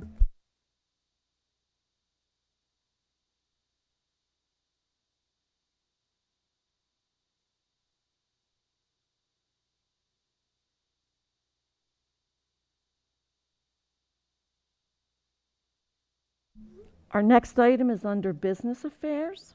It's item 20. Approve a request from the United Percussion for a full waiver of rental fees. So moved. Can you give me just 1 second? My computer's frozen. Second. Let me just get back in.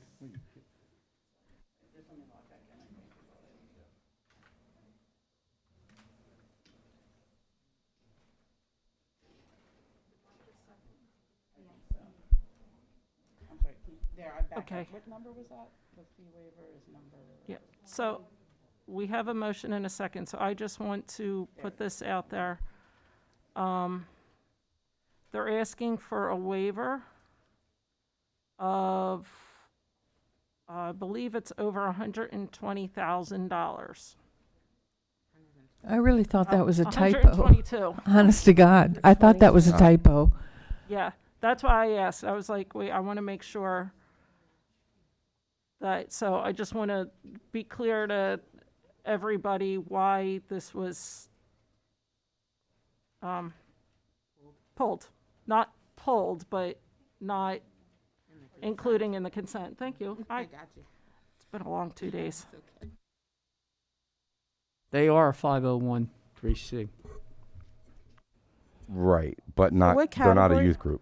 They're class 6. They're not a youth group, so they're class 6. Not all their members are adults that I know of.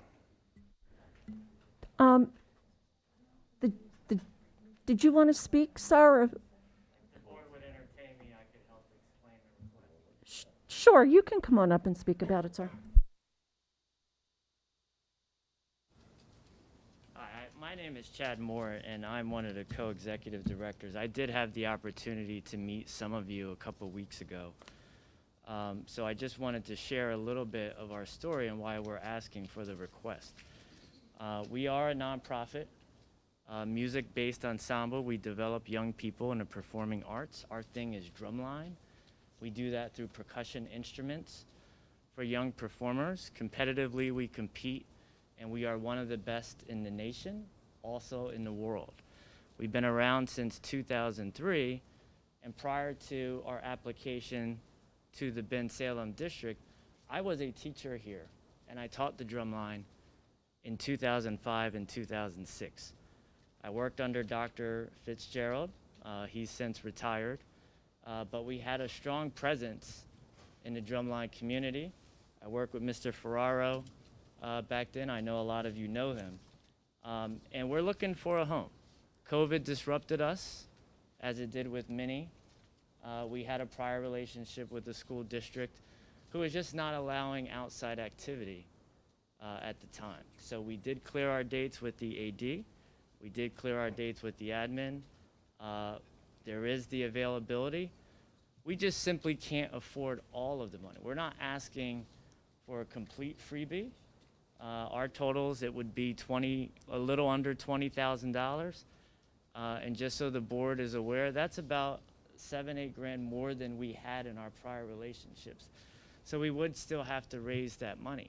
We can pay that portion of the fee. So where we think we can make it up for the Bensalem community in the district and the students is what we can give back to the music program.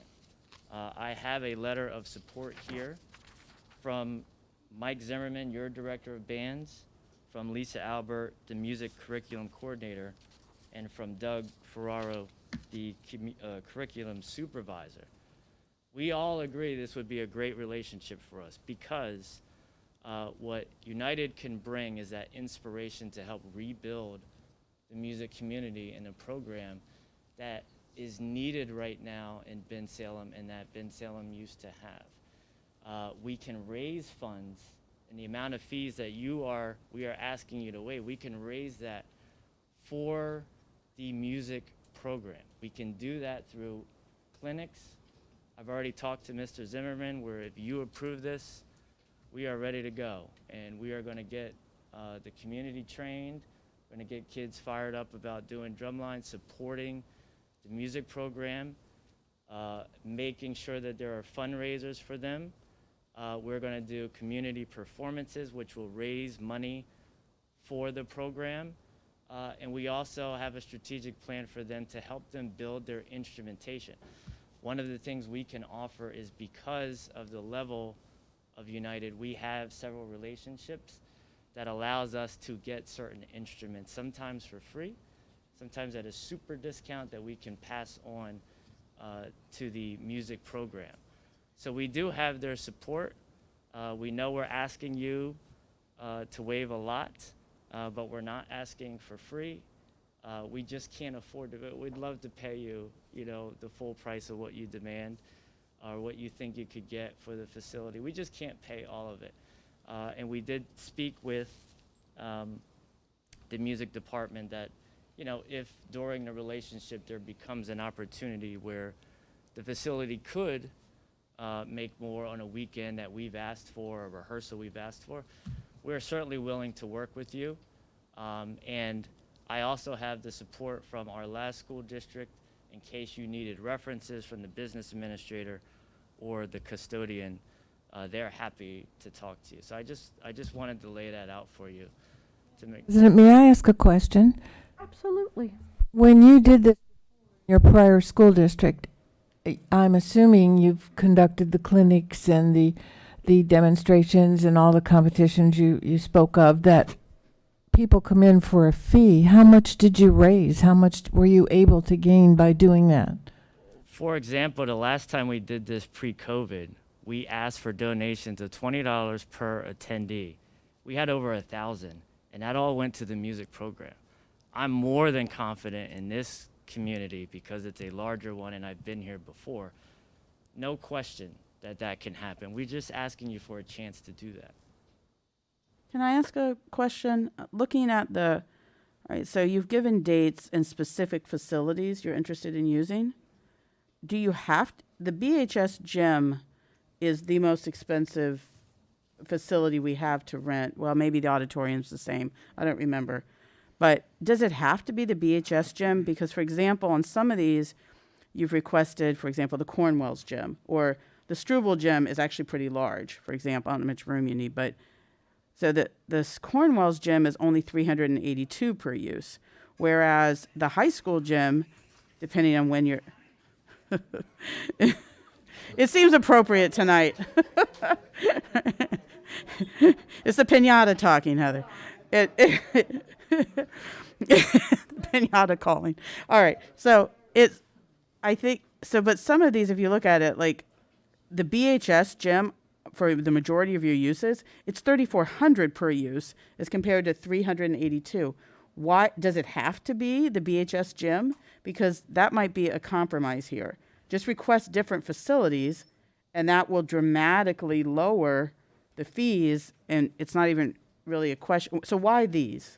Well, is there a reason? Well, we pre-worked out the dates so that we could present the whole package to you, and my understanding was the dates that were at Cornwell is just those dates is where the gym was currently not available, so we are going to move the location. Okay, but why do you have to have I'm trying, because I'm trying to help. Mhm. I'm really the whole time supporting the music in various opportunities, and I understand that this would result in opportunities for our kids.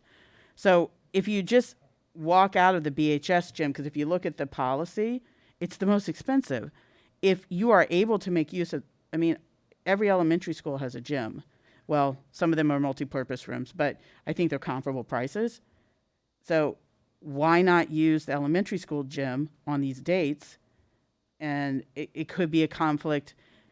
Sometimes we're running like youth basketball in those, different things, but we have 6 gyms just at the elementary level. And somebody help me, Mr. Steffi, are the middle school gyms, John? Sorry. I can't remember on our policy. Are the middle school gyms the same price as the elementaries, or they're a little bit more?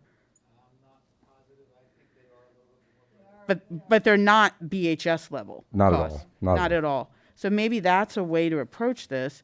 Just use a different gym, and then the cost drops dramatically from $3,400 per use to $382 per use. Well, is that an option? In some instances, we can make arrangements to do that. The reason we requested the larger facility is when we are done our production that we think is going to draw for the community, it's like an off-Broadway performance where we perform in arenas when the show is done.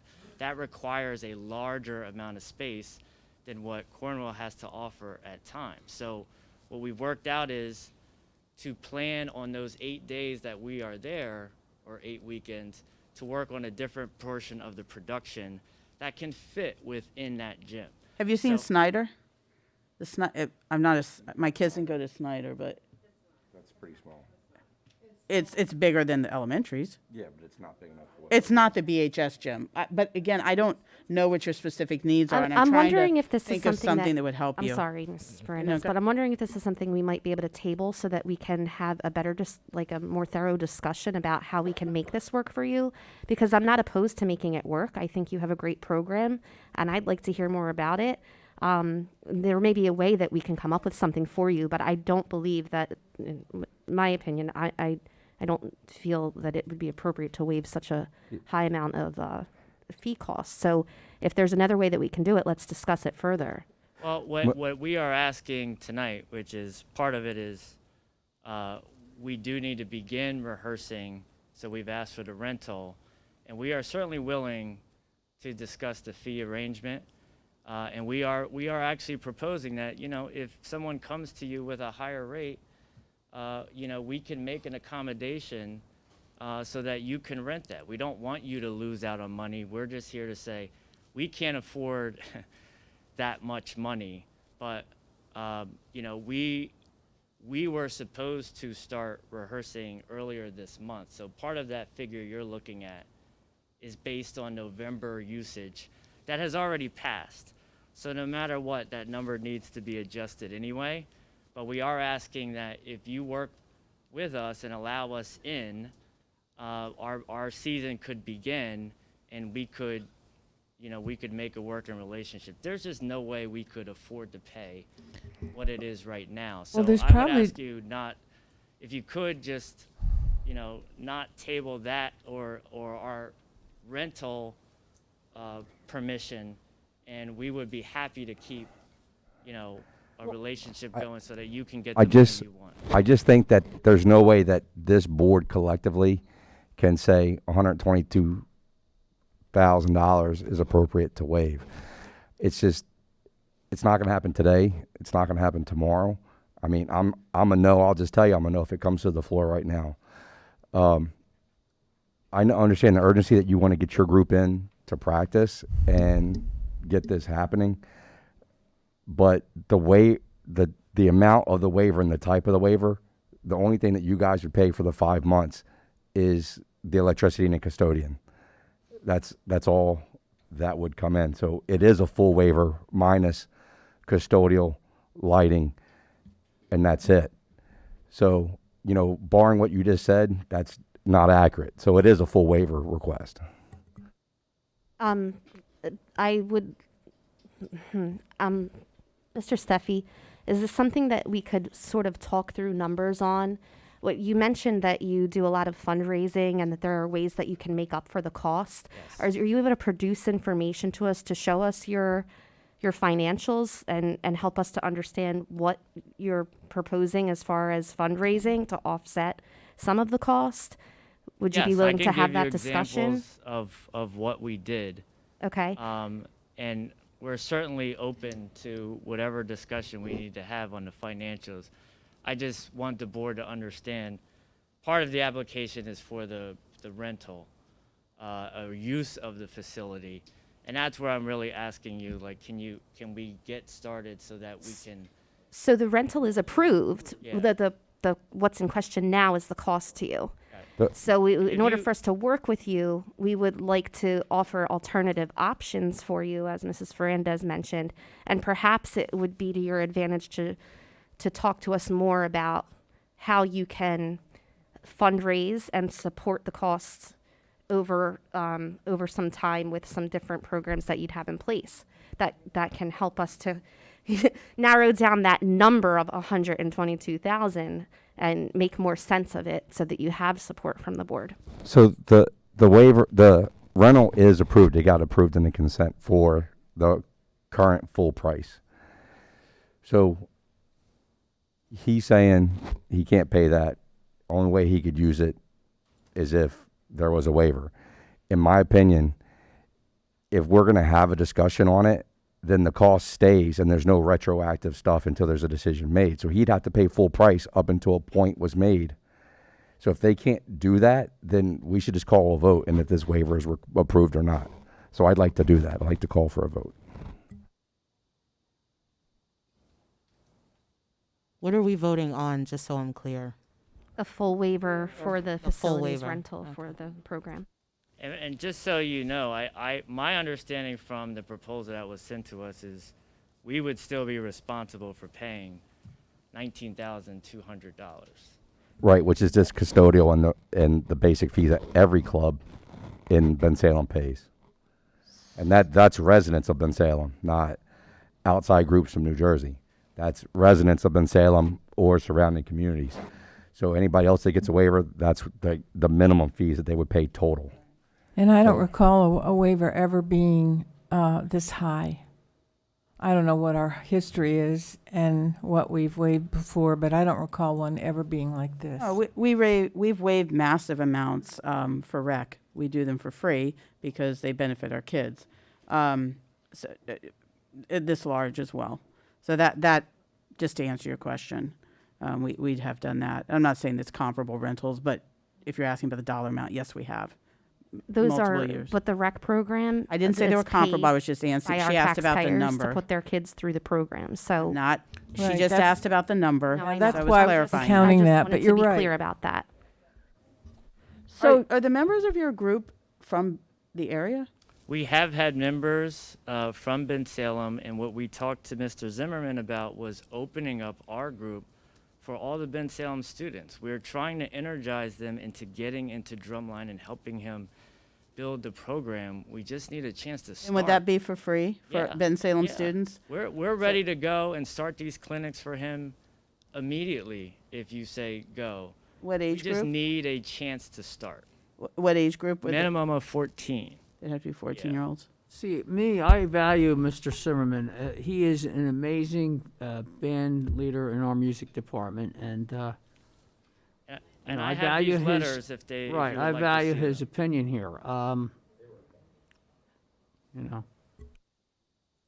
so are you saying the 19,000 would come off of this 122? No. No, okay, okay. The total rental was 142 Addition something. to. I mean, I'm all about our kids. If you know anything about me, I attend every possible thing that I can attend. But this is a lot of money to ask us to waive, and I don't know how fair it would be to our community members. I know that you said that you would invite our kids to join you and get the program off the ground with Mr. Zimmerman. What kind of money do you raise fundraising? What kind of fundraisers do you do? Well, as I gave you an example of a community performance, where we're going to attract over 1,000 people that are going to come in here, and $20 a head, you can do that math, and that goes to the music department. In addition, I've talked to Mr. Zimmerman about just a simple hosting a show where other drum lines come in and it's an event for the day. Those things make upwards of $15,000, $20,000, $25,000 depending on how many groups come out. What I'm asking for is if we don't get a chance, I can't prove that.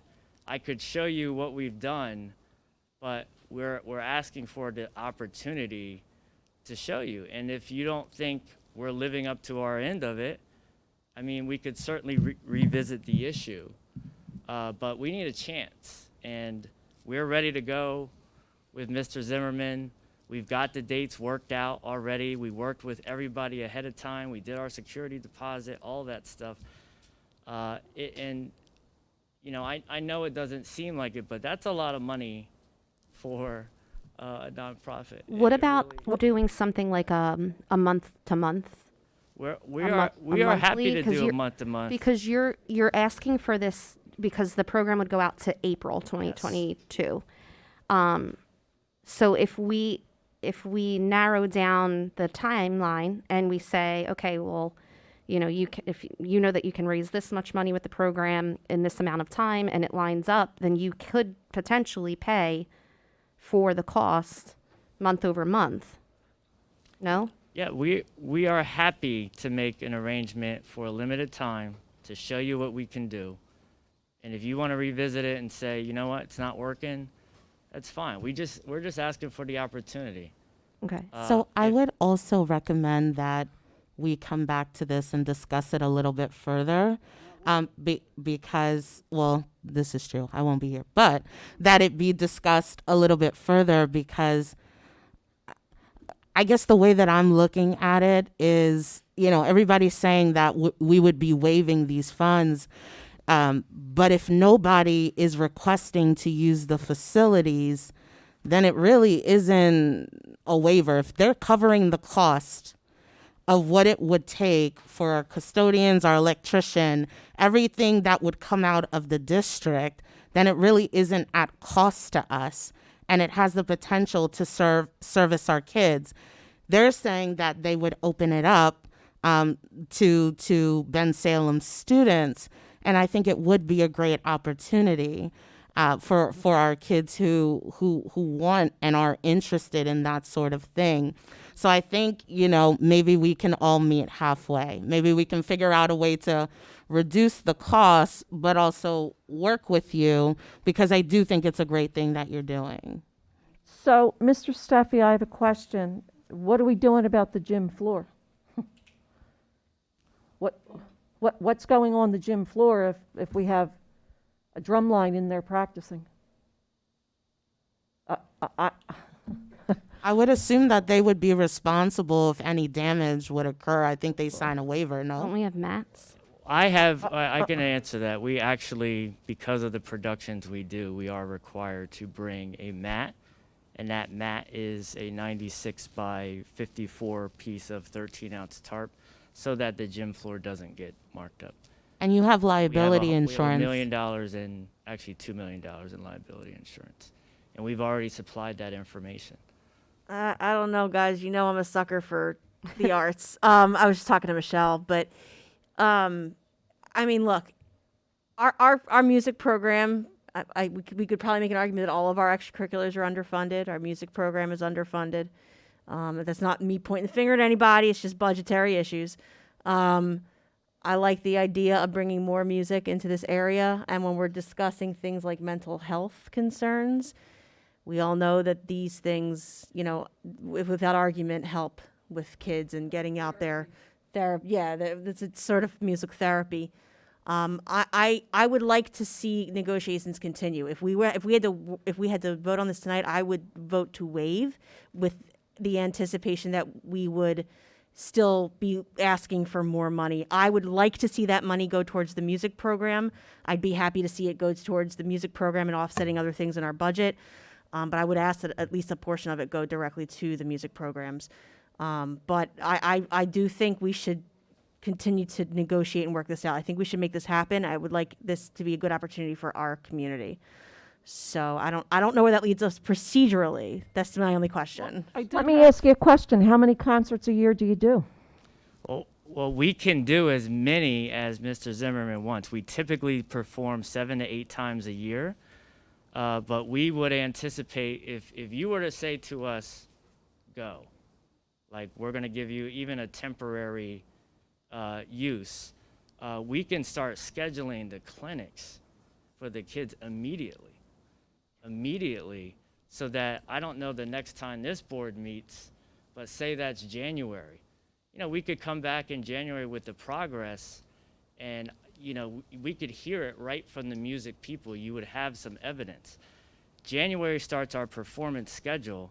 That's when we open up to the community, and you start to see the people and the energy start to come in. If you just give us a chance, I understand it's a lot to approve all the way to April. If you give us a chance, we can do that, and I'm representing to you as I've represented to the admin. If someone comes to you at a later point and they're going to offer you full price for the gym, we are used to working those things out. But when we worked out the dates, that opportunity, no one else was there. It was available. So we're asking, well, why not let us use it? And then if someone presents themselves for a higher use, a better use, then we can make a different arrangement. There aren't many, hold on one more thing. There aren't many groups here in Salem that plan 5 months out. So the requests usually come in a month and a half before they need it, or right before the month that their event starts. So it's not even like an agreement would have to be worked out. If a community group that had a better classification, you would be bummed. It's not an agreement that have to be made. You would just be bumped, and you would be told you're not having practice today. So it's not, we'd have to come to an agreement. You would just get a phone call. Hey, one of our local groups put a request for the gym in, and you won't have practice that day. So I don't know if you understood that through the facilities guys or not, but I do, because that's the way the last relationship worked. Is my job was to call every week and say, hey, are we still on schedule? Do we need to make it a different accommodation? And that's part of the working relationship that we're asking to create.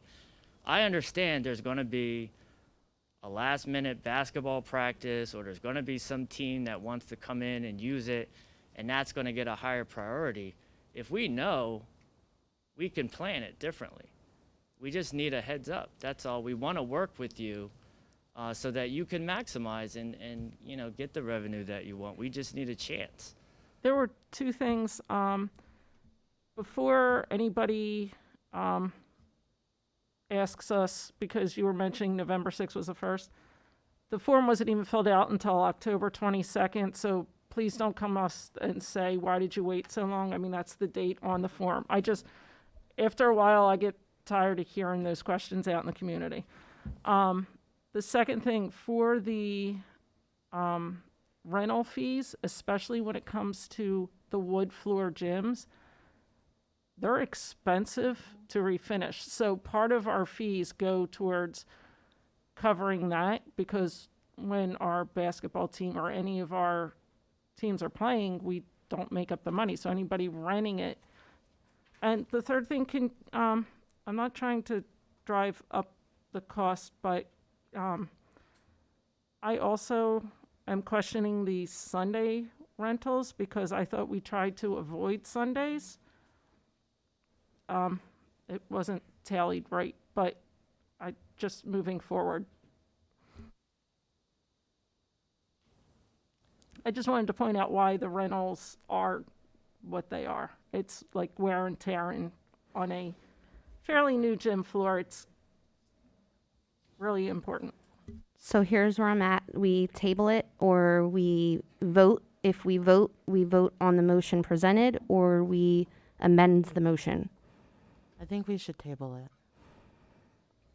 All right, so just procedurally, if somebody wants to make a motion to table in a second, then we vote on that. I would like to make a immediately. motion to table this item. All right, so then we should have a vote on that. Well, can I ask a question, Peter? Initially, I called for a vote on this motion.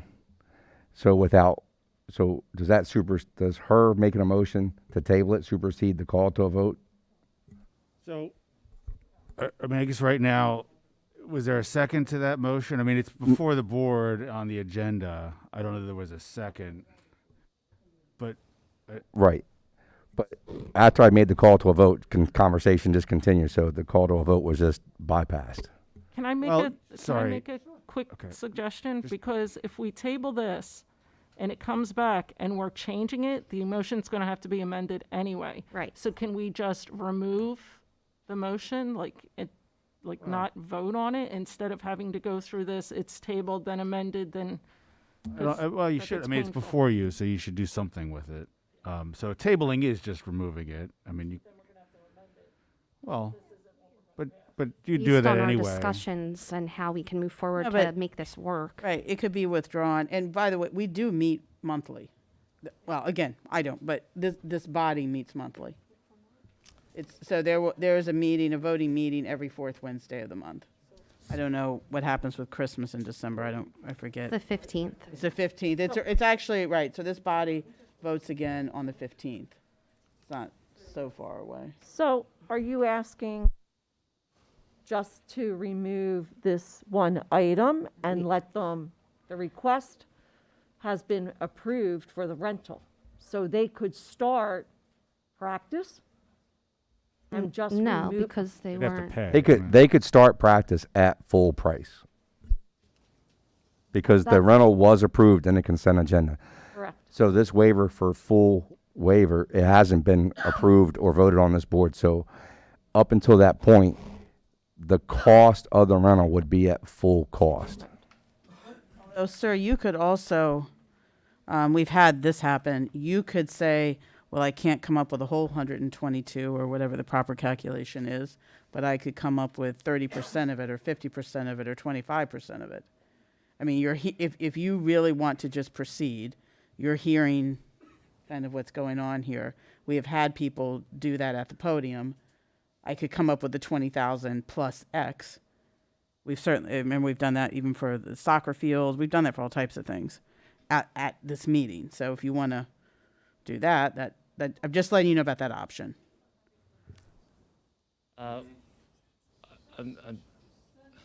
What?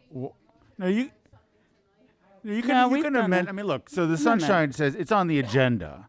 So you've told the public that tonight we're going to consider this waiver. If you want to amend a motion that's been notified, that's fine. So let's see. We've talked about tabling it, which you can do. You can have amendment, which you can do. Eric has called for the vote. Typically, to cut off debate, it requires a 2/3 vote to do that.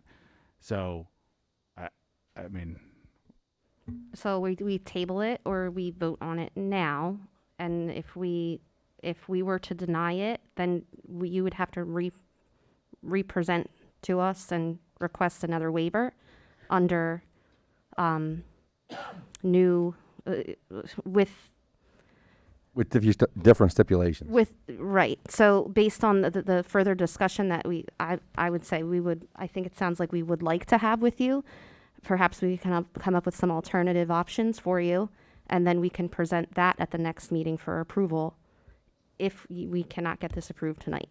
Unless you want to say, agreed. Unless you want to say, I can do 30%, which is about 40,000 on top of the 20 custodial. Unless you want to do that on the fly, if you're confident in what you can raise. Could I make a suggestion, and maybe the board could consider that's consistent with what you're saying? If the next meeting is the 15th, what I would ask for, would the board approve an amended motion for the partial fee request for us for the next 3 weekends until the next meeting? so you want a full waiver, but only until what? Only end of until the month, or- next meeting on the 15th, so that, by my calculations, would be 1, 2, 3 weekends. That would give us a chance to schedule a clinic, to come back to you then with the proof of the money that we could be raising for the district. So you're asking for a partial or full for the 3 weeks? I'm asking for partial. We will pay the custodian fee, so there's no cost, 3 weeks, and then we could come back and present a more formal issue and answer any questions in that way.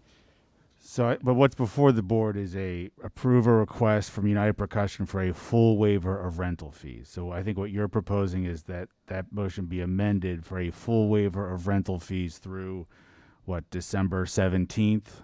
So that the meeting's on December 16th? Is that what you're suggesting? Yes. It's completely up to the board, but I would ask the board to consider that. A full waiver, but a shorter period of time for the full waiver. So Yes. that if it's not approved at the next meeting, starting the weekend of the 18th, you'd start paying full fees. Right. We're either out or we pay full fees if it's not approved at that meeting. I'm okay with that. Yeah. Again, I value Mr. Simmerman's recommendation here for this program. Somebody just has to make that motion. A motion to amend requests from United Percussion for a full waiver of rental fees until December 15th. Second. Well, December 15th is fine. The meeting's on December 16th. Oh, is it? Huh.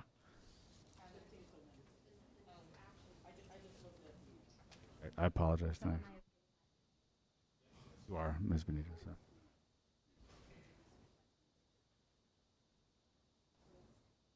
So we've made the motion, and there's a second. And this is a full waiver, but only through December 15th. Any other questions on the motion? I don't have any questions, but I just want to explain where I'm coming from. If it's not a Ben Salem group, I am not comfortable with waiving rental fees, even if it is for only the 3 weeks. So I like to remain consistent when it comes to this, because rentals are a nightmare to begin with.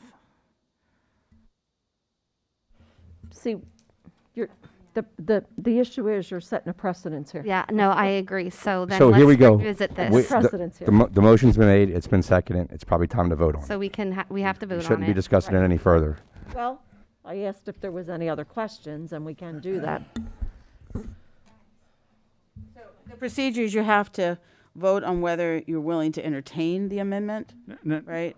Or you can just vote on the amendment. She's made a sorry, Ms. Benitez made a motion. It's been seconded, so that's what the board is about to vote on, whether we're going to approve a request from United Percussion for a full waiver of rental fees through December 15th, 2021.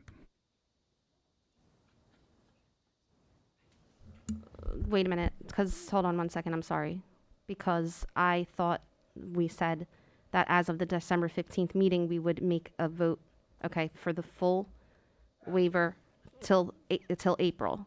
We're actually, what this motion's gonna do is give him opportunity to prove to the board that it's worth the full waiver. I'm kind of summarizing Cliff Note version, but that's basically what he said. Correct. He wouldn't pay any fees 3 weeks to prove to us that they can raise the money. Other and- than the actual and cost. He would pay that, other- the custodial pay the fees, but What's not the rental total- right. fees. he I'm would sorry. pay- District I'm won't sorry, be out Eric. any money. Well, yeah, but again, so course. with consistency, Right. we wouldn't normally do this. So what is the dollar amount, Mr. Steffi? I'm sorry, what would the cost be for the 3 weeks? Are you at the BHS gym all 3 of these weekends? Because Cornwell's looks like there's some Saturdays at Cornwell's too. I don't know when they are though. The next 3 weekends, are you at the BHS gym or Cornwell's? My understanding was BHS. 3. Oh, okay. So we're roughly,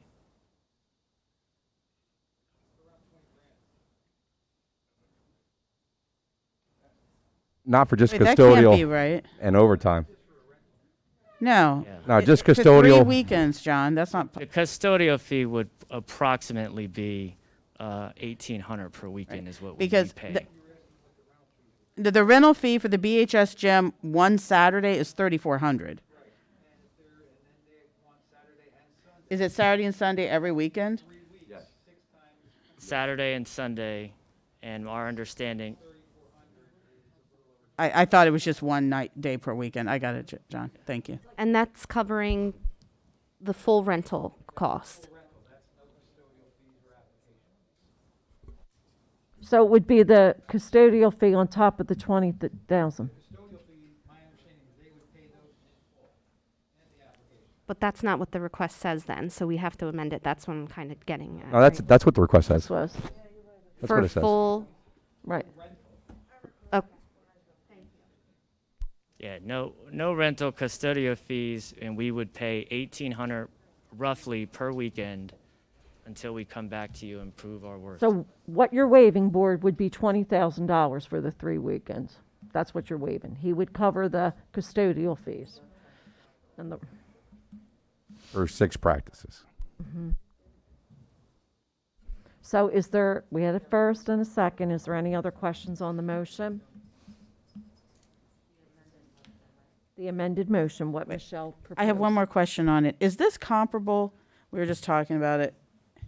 Remember when we had those wrestling events, the soccer events, that they were somehow connected to someone at the high school, and we did it because they were donating money to the specific program, as I recall. I'm sorry, I'm trying to recall all of this. Isn't that we had that one big soccer event? That was forgive me, I'll be in trouble when I get home for not remembering the futsal thing. We did a wrestling thing. Yeah, But we didn't paid they full want- price. Yeah, but didn't you full price? Yeah.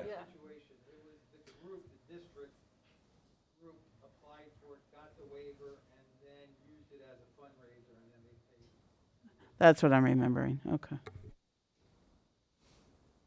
And we haven't given, no more conversation, we haven't given any waivers to any of the dance studios. Ooh, that's a tough one, sir. Any other vote. questions? We can vote and then we can, it's this.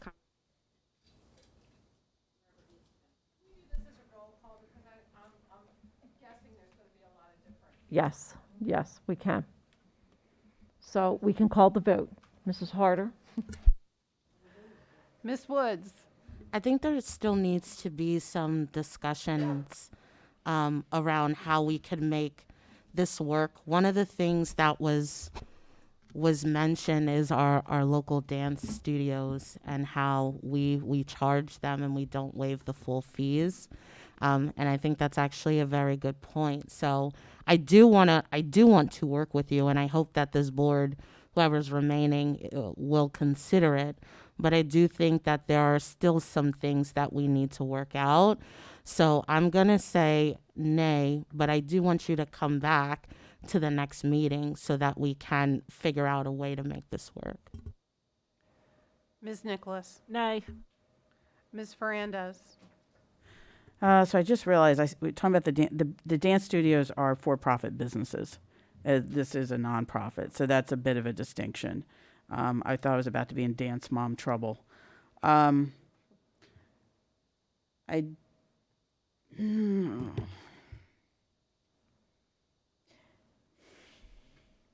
what the heck? Yay. Yes. That. Got it. Mr. Price, Nay. Mrs. Snyder, I'd like to give them a chance, and I'd like to depend on the brain power of this group and our cabinet and this gentleman to work something really good for our kids out, because this is just dynamite for the community. I see in my head at some point them renting the amphitheater and putting on a performance there. It just, it has so much potential. So I vote aye. Mr. Cohen, I value Mr. Zimmerman, and I vote aye. Ms. Fingles, Aye. Ms. Benitez, I love nonprofits. I love what you're doing. It is going to be something to support our students. You are backed by our administrators. And this is something that I wouldn't commonly do because it is not consistent with how I voted in the past with waivers. But this is something a little bit more like a little special. It's very new. And I'd like to give you the opportunity to try it out. It is a temporary okay for you to move forward and show you what you've got. Show us what you've got. So can't wait to see what you have going on. I vote aye. Ms. Rivera, I want to help you. I really do want to help you because it's about our kids. But until we come to some kind of agreement, I want to be consistent with our rental agreements. I think it's a great opportunity for you. I think it's a great opportunity for our children. I support the arts, but I have to vote nay till we come to some kind of monetary agreement here. the motion carried 5-4. Thank you.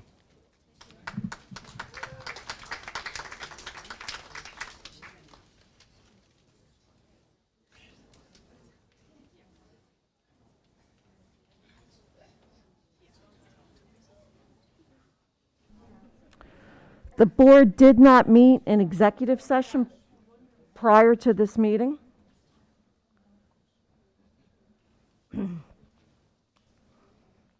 All meetings are conducted at the Dorothy D. Call Administrative Center. Ms. Rivera, I'm sorry, are you ending the meeting? No, I'd like to call, I already called for a special meeting. And under the protocol, you said that you would not, forgive me, let me get my thoughts together. 3 board directors made a written request. You did not agree with it. There is still the opportunity, I know people wanted to, wait, did we do all the waivers? Oh, there was. That's right. There was supposed to. Okay, there's supposed to be. No. It's not here. There, but there was a verbal request at the meeting that St. I Charles. think it was in writing. No. Okay. So Lisa just failed to put it. Okay. Attach so it because they were told. then. Hold on. The agenda was. We're not adding stuff. I mean, we can't add stuff to the agenda. I don't know what to I'm say. just saying that they made a verbal request at the meeting and were advised to submit it to the facilities department in writing so it could be a matter of record. I don't know what occurred, why it wasn't pushed forward, but there was a verbal request at the business meeting for the 75 to be their fee. What was and when did you send the email? I put in a written request the day after, and I have an email from Lisa saying that. What's the date? November 15th.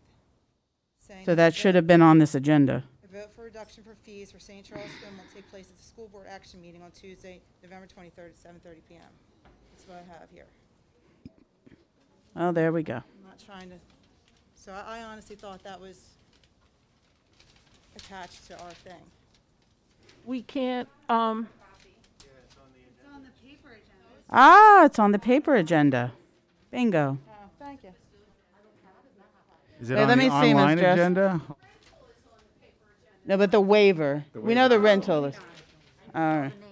No, it's got to be the. Yeah. The waiver. There's only one waiver. I can't speak for everybody, but that's one of the things that I wrote down, because it wasn't on here, so I didn't know that there was a request put in. I'm just speaking for me personally. But you are being moved to the high school not by your choice. I mean, Right, we've always practiced at Schaefer so, for years. although in a good rain, you could swim out front of Schaefer, but that's not helpful.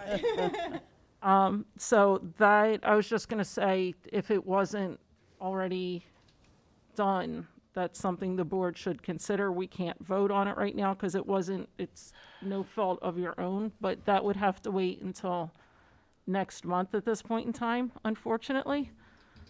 It's really long. Yeah, the state law. We can't do that. Ah. We're not, Before the end of the month so that it doesn't become out of cost. I mean, we're just. but we're not, there's not, I'll just answer that. There's not, won't be a need for a special meeting because there are people here that know you had the request in and it was verbalized. Administratively, it will be retro back. So most clubs don't pay their fees until their season is over. They get a bill for what their usage is because they have to sign in and out with the janitorial staff that they're there. Normally they don't get charged for the days that they're in the building. So most groups don't pay to the end. So her waiver request isn't going to matter if it's now or in December. I don't. If it's approved, Eric. Right. I don't anticipate it. I'm going to approve it, but not. I don't know what the rest of my colleagues are going to do. But traditionally, We can't say that. Can't do that. I'm sorry. But traditionally, St. Charles has applied and has gotten it. I don't see anything changing. So then what does that do for me? Do I start using the pool? Like, because we had to go ahead to use the pool. We just, as soon as I find a lifeguard, I'm sorry. As soon as I get a lifeguard, I have to go ahead to use the pool. But You definitely got the permission. Yeah. We approved the rentals. so if we go ahead and do this, I'm taking the risk that come December, That's you're not correct. gonna. That is correct. I might be It stuck is with this it is a higher rate. risk. It is a risk. But that's kind of not. It's kind of not really fair because I put in the written request the day after the meeting. I'm going to tell you that if it's something for our Ben Salem students and residents that's supporting the kids here in Ben Salem, Right. you will have a Michelle, fair careful. A fair conversation. I can't speak out of line right now. I'm just telling you, if you look in historical process here, if it's something that's benefiting our students, our community. Am I swimming or not? You have the pool. You have the pool. The only question is the rental. And I am just saying that there will be a fair consideration. One second. I don't know all the legal stuff behind the new Sunshine Acts by the state. Can Peter just explain that so everybody can understand Sure. procedurally why we can't do it today? Because we would be violating some state mandates. So at the end of August, the legislature and the governor passed some significant amendments to the Sunshine Act. So 6 months ago, none of this would be a problem. But now we have to post our agenda 24 hours in advance. So we have to post it online. 24 hours for the agenda. So, and we can't make changes to the agenda. So, because it's not on the agenda, we can't now add it to the agenda and vote on it. And it's a state law. Look, I don't know why the legislator did it, but they did it, and it's really hamstrung local government, but they did it. So, this is a new thing. Mr. Musso, can I have a permission to speak? I know it's totally out of rule right now, but so there's an administrative error that has happened and we have proof to show that. So I understand what you're saying. Can there be an emergency session that's called prior to November 30th before there's a turnover of the board so that the reduction can be heard, even though the paperwork was filled out prior to tonight? The reduction can be heard so we don't move forward for an entire month just going off the word of Mr. Price, who I think is a valuable member of this community, and I take your word as bond, but I'm also not a fool. So here's the deal. There was an administrative error that took place. We have documentation to prove it. So here's where we're at. There can be an executive session, some kind of special session prior to November 30th to say, hey, I get it. November 30th is Monday. I'm a teacher. I'm off this week too, and I just want to be home with my kids.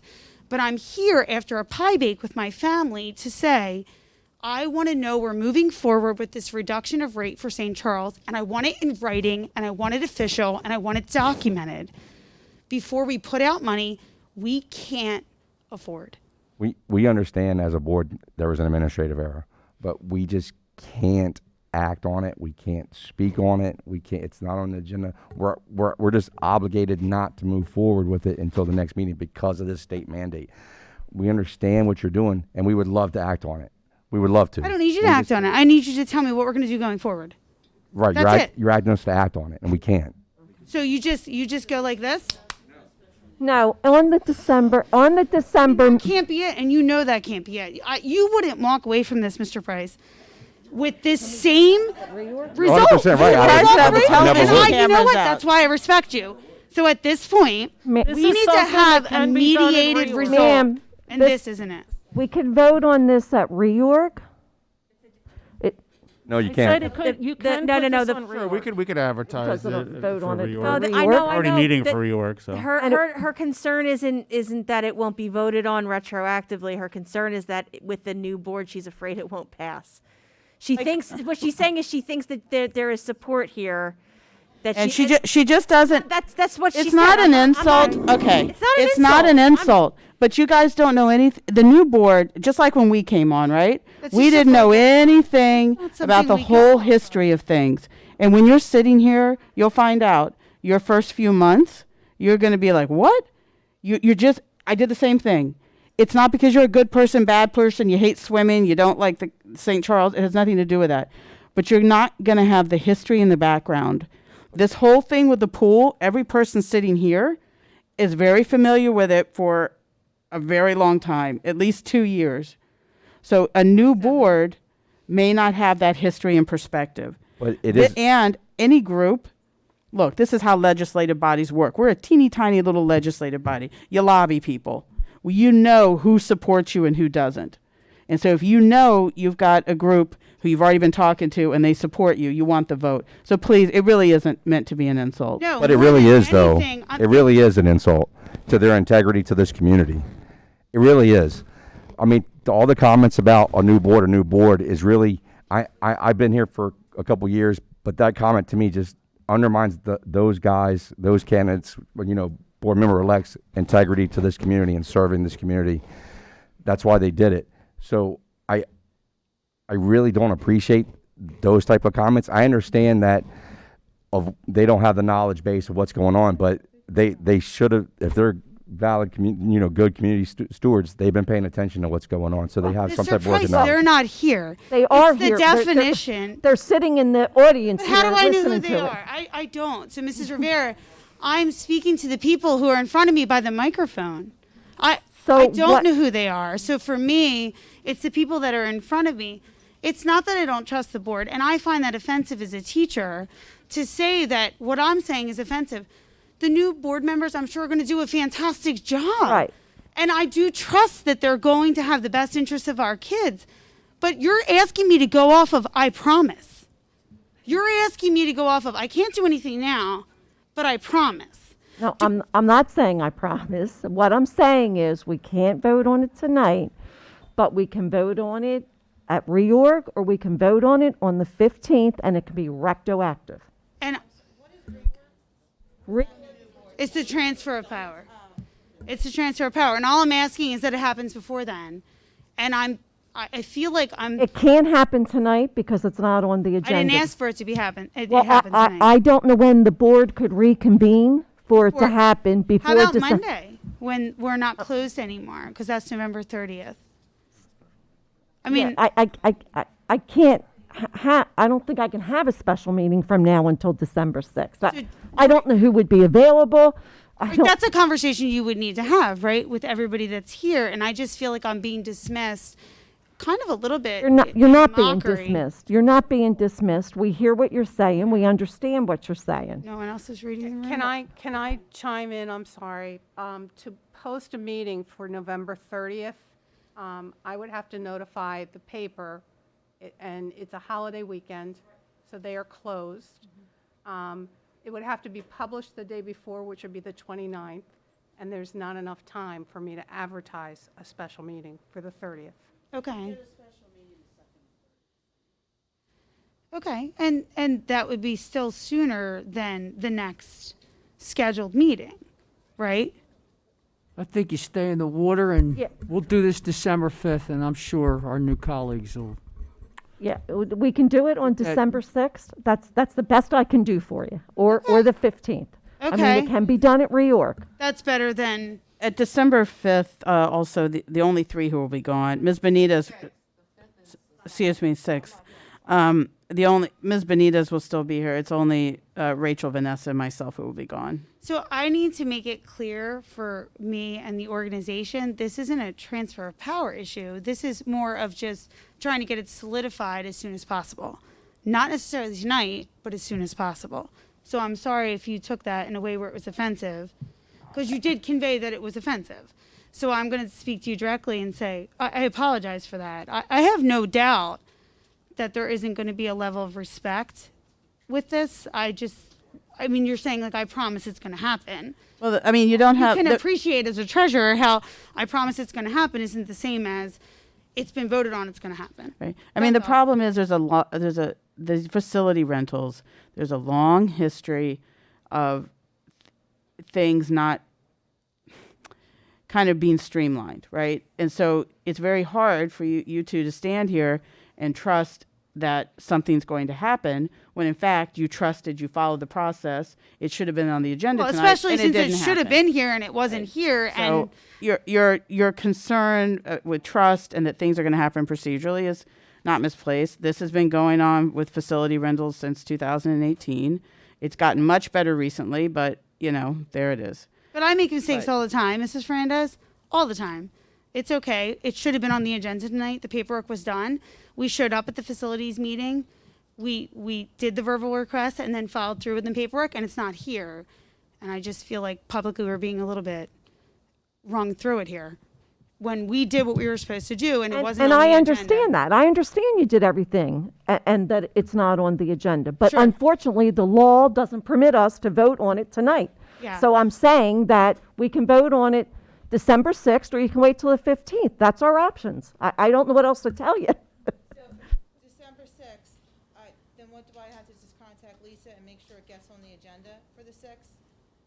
And then do I have to come and sit here? Dr. Lee will follow up and make sure it's on the agenda for December 6th, yes. You're more than welcome to come if you want to sit through reorg. Yeah, absolutely. To make sure it's on the agenda. Absolutely. You can pull the agenda up on the website to make sure it's on there. Okay.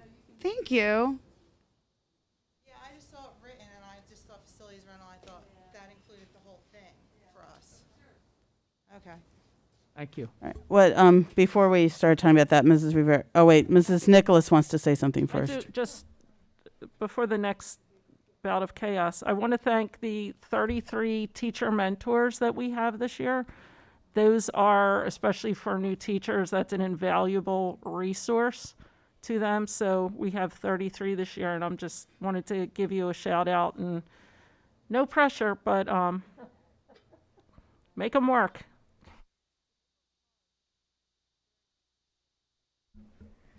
Okay, then, since I didn't get to finish my request early, I have two things. One, I'd ask on behalf of all three of my colleagues, we received our certificates, but we didn't get to say any parting words, which is traditional, so we'd like to. Also, back to the special meeting we called for, if the board president denies it, then a majority of directors could approve it. So I'm calling, I'd like to ask if there are that would be 5.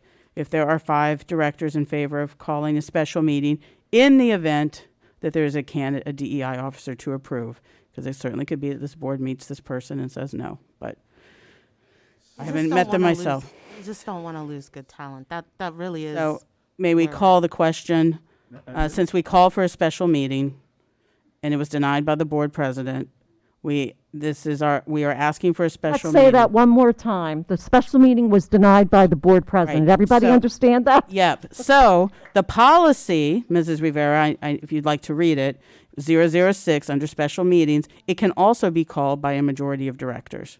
That's not the only way. You're not, the board president is not the entire gatekeeper if you refer to the policy. Okay. That's correct, but again, we're not adding items to the agenda. Which we It's not, when you're calling for a special meeting, Mr. Musso, it's not adding an item, it's calling for a special meeting. So I don't know if we have 5 or not. So can we call We can do for it- an executive session after this meeting to further discuss that? So we're not adding anything to the agenda. If people are willing to stay. I don't know that'd be a subject for executive session. That's the other problem. Well, it is personnel related. Yeah, it's personnel related. So it could be done. But there's not another, well, we could send another request in writing. We'd have to do that. But you can discuss personnel matters in executive. It's really what you're discussing in executive session is individuals and not processes. This would be So- about an individual, though, a specific person or persons that we are looking to hire. and Can move anybody forward. stay for a few minutes after? And we If- adjourn? I don't believe any particular individual has been recommended for employment to this board by the superintendent at this point. Doesn't matter. We've often discussed personnel, particular candidates back in that room, and you know it. Help me understand. This is a And Ms. meeting. Benitez is asking for this, the executive. I'm just trying to move things along so that everybody is- can say this- their this is an final ask. words. We can adjourn, and then we can discuss this amongst one another and let people get home to their families. I'll say I can stay, but I'm booked for Look, I- next week personally. I mean, again, the process is not a proper item for an executive session. If we're going to talk about an individual, then it is, but not the personnel, planning and things. Well, I don't know. And So that's there's why been I'm no always talking on the board individual floor and that's been everybody's tired of it. recommended. Because I respect, So it would be probably on the process, because there's been no individual that's been recommended to the board. So it would be, the executive session would be on the process. I see your point. But there's no harm in calling for a special meeting. It can always be canceled. It could always be canceled.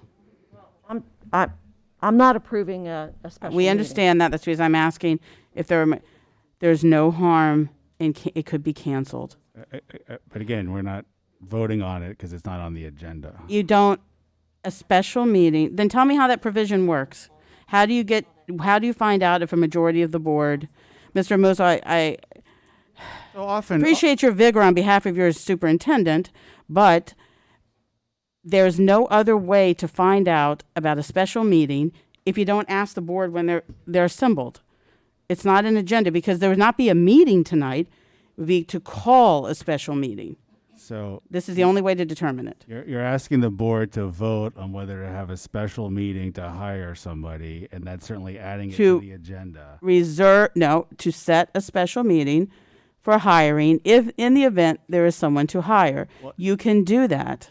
But there's Do you think no I one came in to- here without looking this up a little bit? There's no one Come to on. hire at this point because there's been no recommendation of a person. We have the ability to do that prior to the third, the second. We'd have that ability. We had that ability, and we still have the ability We're- to do that. We're going in circles. I'd like to move forward with our meeting and adjourn, and then we can discuss this as a board. It does not need to be an executive session, apparently. We can talk about, We can you'd have to discuss know it if there's a and make majority. arrangements, but we certainly don't have to continue this here. I think Mr. Amuzo does understand, and again, kudos to his zeal on behalf of who he's going to continue to be employed by, his contract rather, or his firm's contract, not personally. You can does that have ask to do with about the a price of special apples? meeting. Really should. We've done it before. Okay. We really should. Then I'd go on to my second request to give the 3 departing members an opportunity to make remarks. Go ahead. Did anybody want to go first? Why don't you, Mrs. Fernandez, since you've been speaking? Okay, since I don't know if all 3 new board members are here.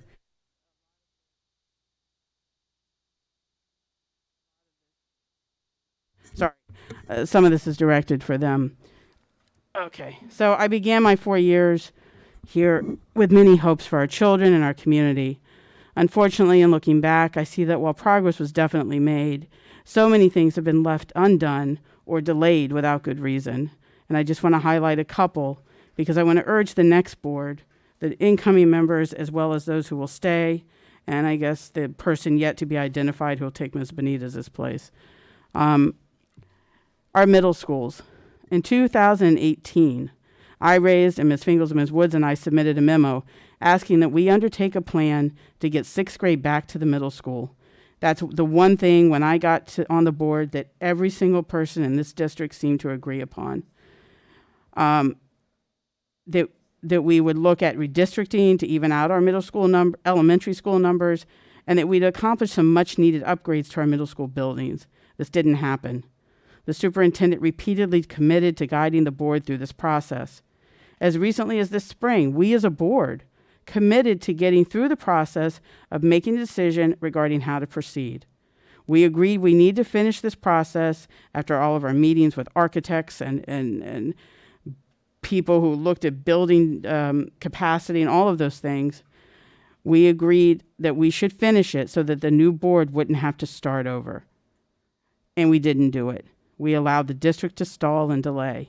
I believe, just my personal opinion, that the delay was purposeful until potentially a new board would fully support the idea of building a mega middle school and all the costs for this community that would entail.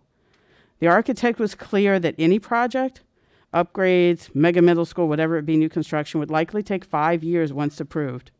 Our kids are 5 years further away from getting their needs met, better met. This failure leads us to the pools, which we've been discussing.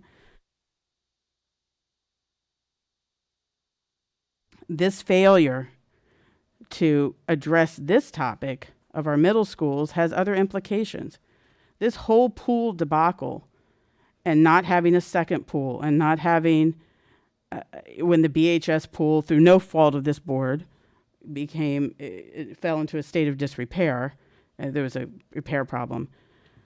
But the current debacle with the Schaefer pool and the lack of a second pool is directly related to the failure to make a decision regarding the long-term arrangements for our buildings. Our entire community benefits from 2 pools, and the community has frankly been strung along while behind the scenes the district dragged its feet with what to do with the middle school buildings. The third thing I wanted to talk about is grading, curriculum, and how things operate in our buildings. This board must learn to listen to the kids.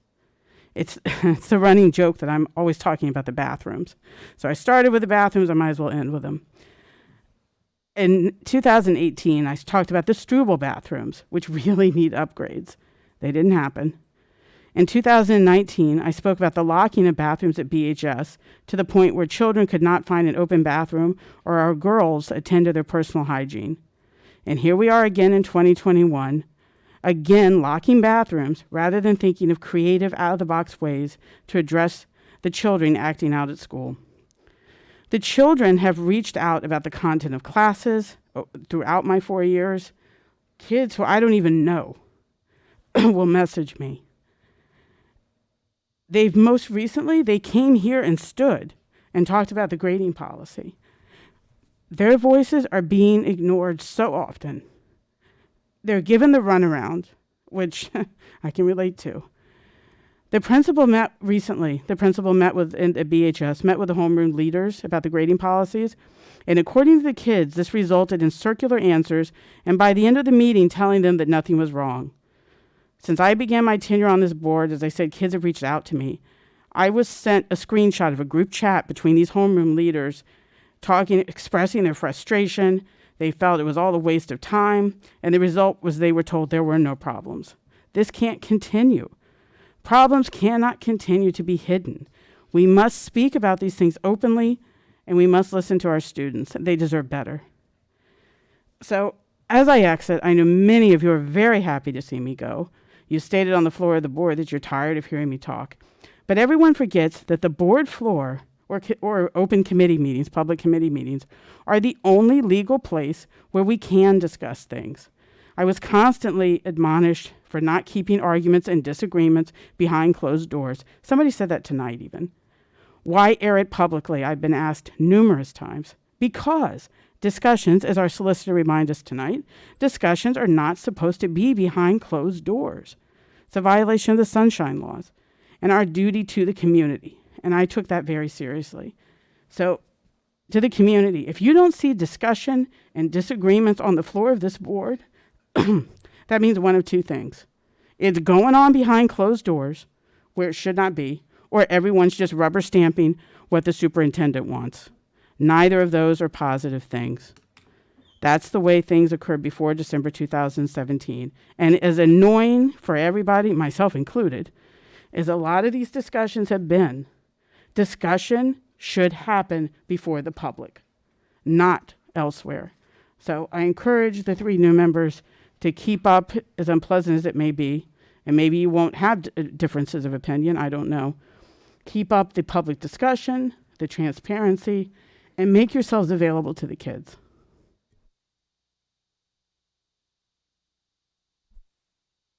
I don't have a speech like that. You'll all be very happy to hear. All I can say is that, when I ran because I thought the arts were going to be cut. And in the 4 years we were here, they weren't.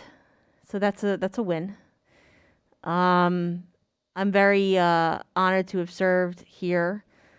We've seen a lot of high drama, a lot of productivity. I think that sometimes, there's differences of opinion about how we make change. Some believe change happens incrementally. Some believe it has to be done with the slamming of the door open and then kind of marching around and yelling until something happens. I've seen both work. Both have worked from me. Both have failed from me. I think mostly I'm proud of the work I did on behalf of the teachers and staff.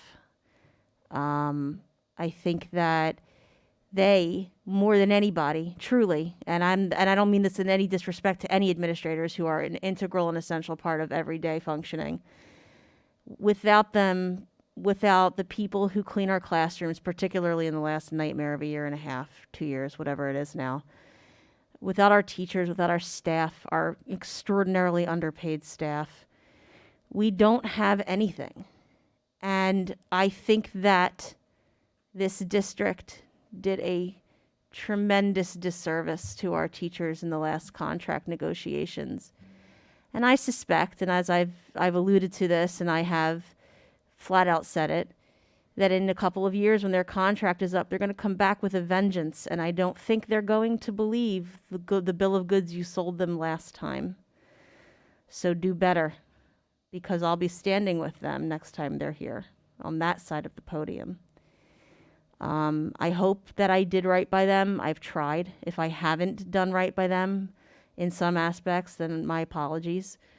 Ultimately, what I see when I go into our buildings, whether it's as a parent or as a board member, are kids who are learning.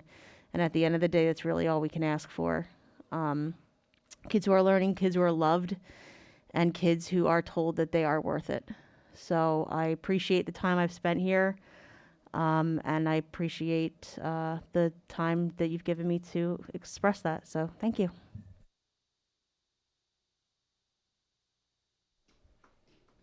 4 years seems like an eternity when you first get elected, and then it all just kind of flies by. But one of the things that I'm grateful for is the growth that I've experienced here.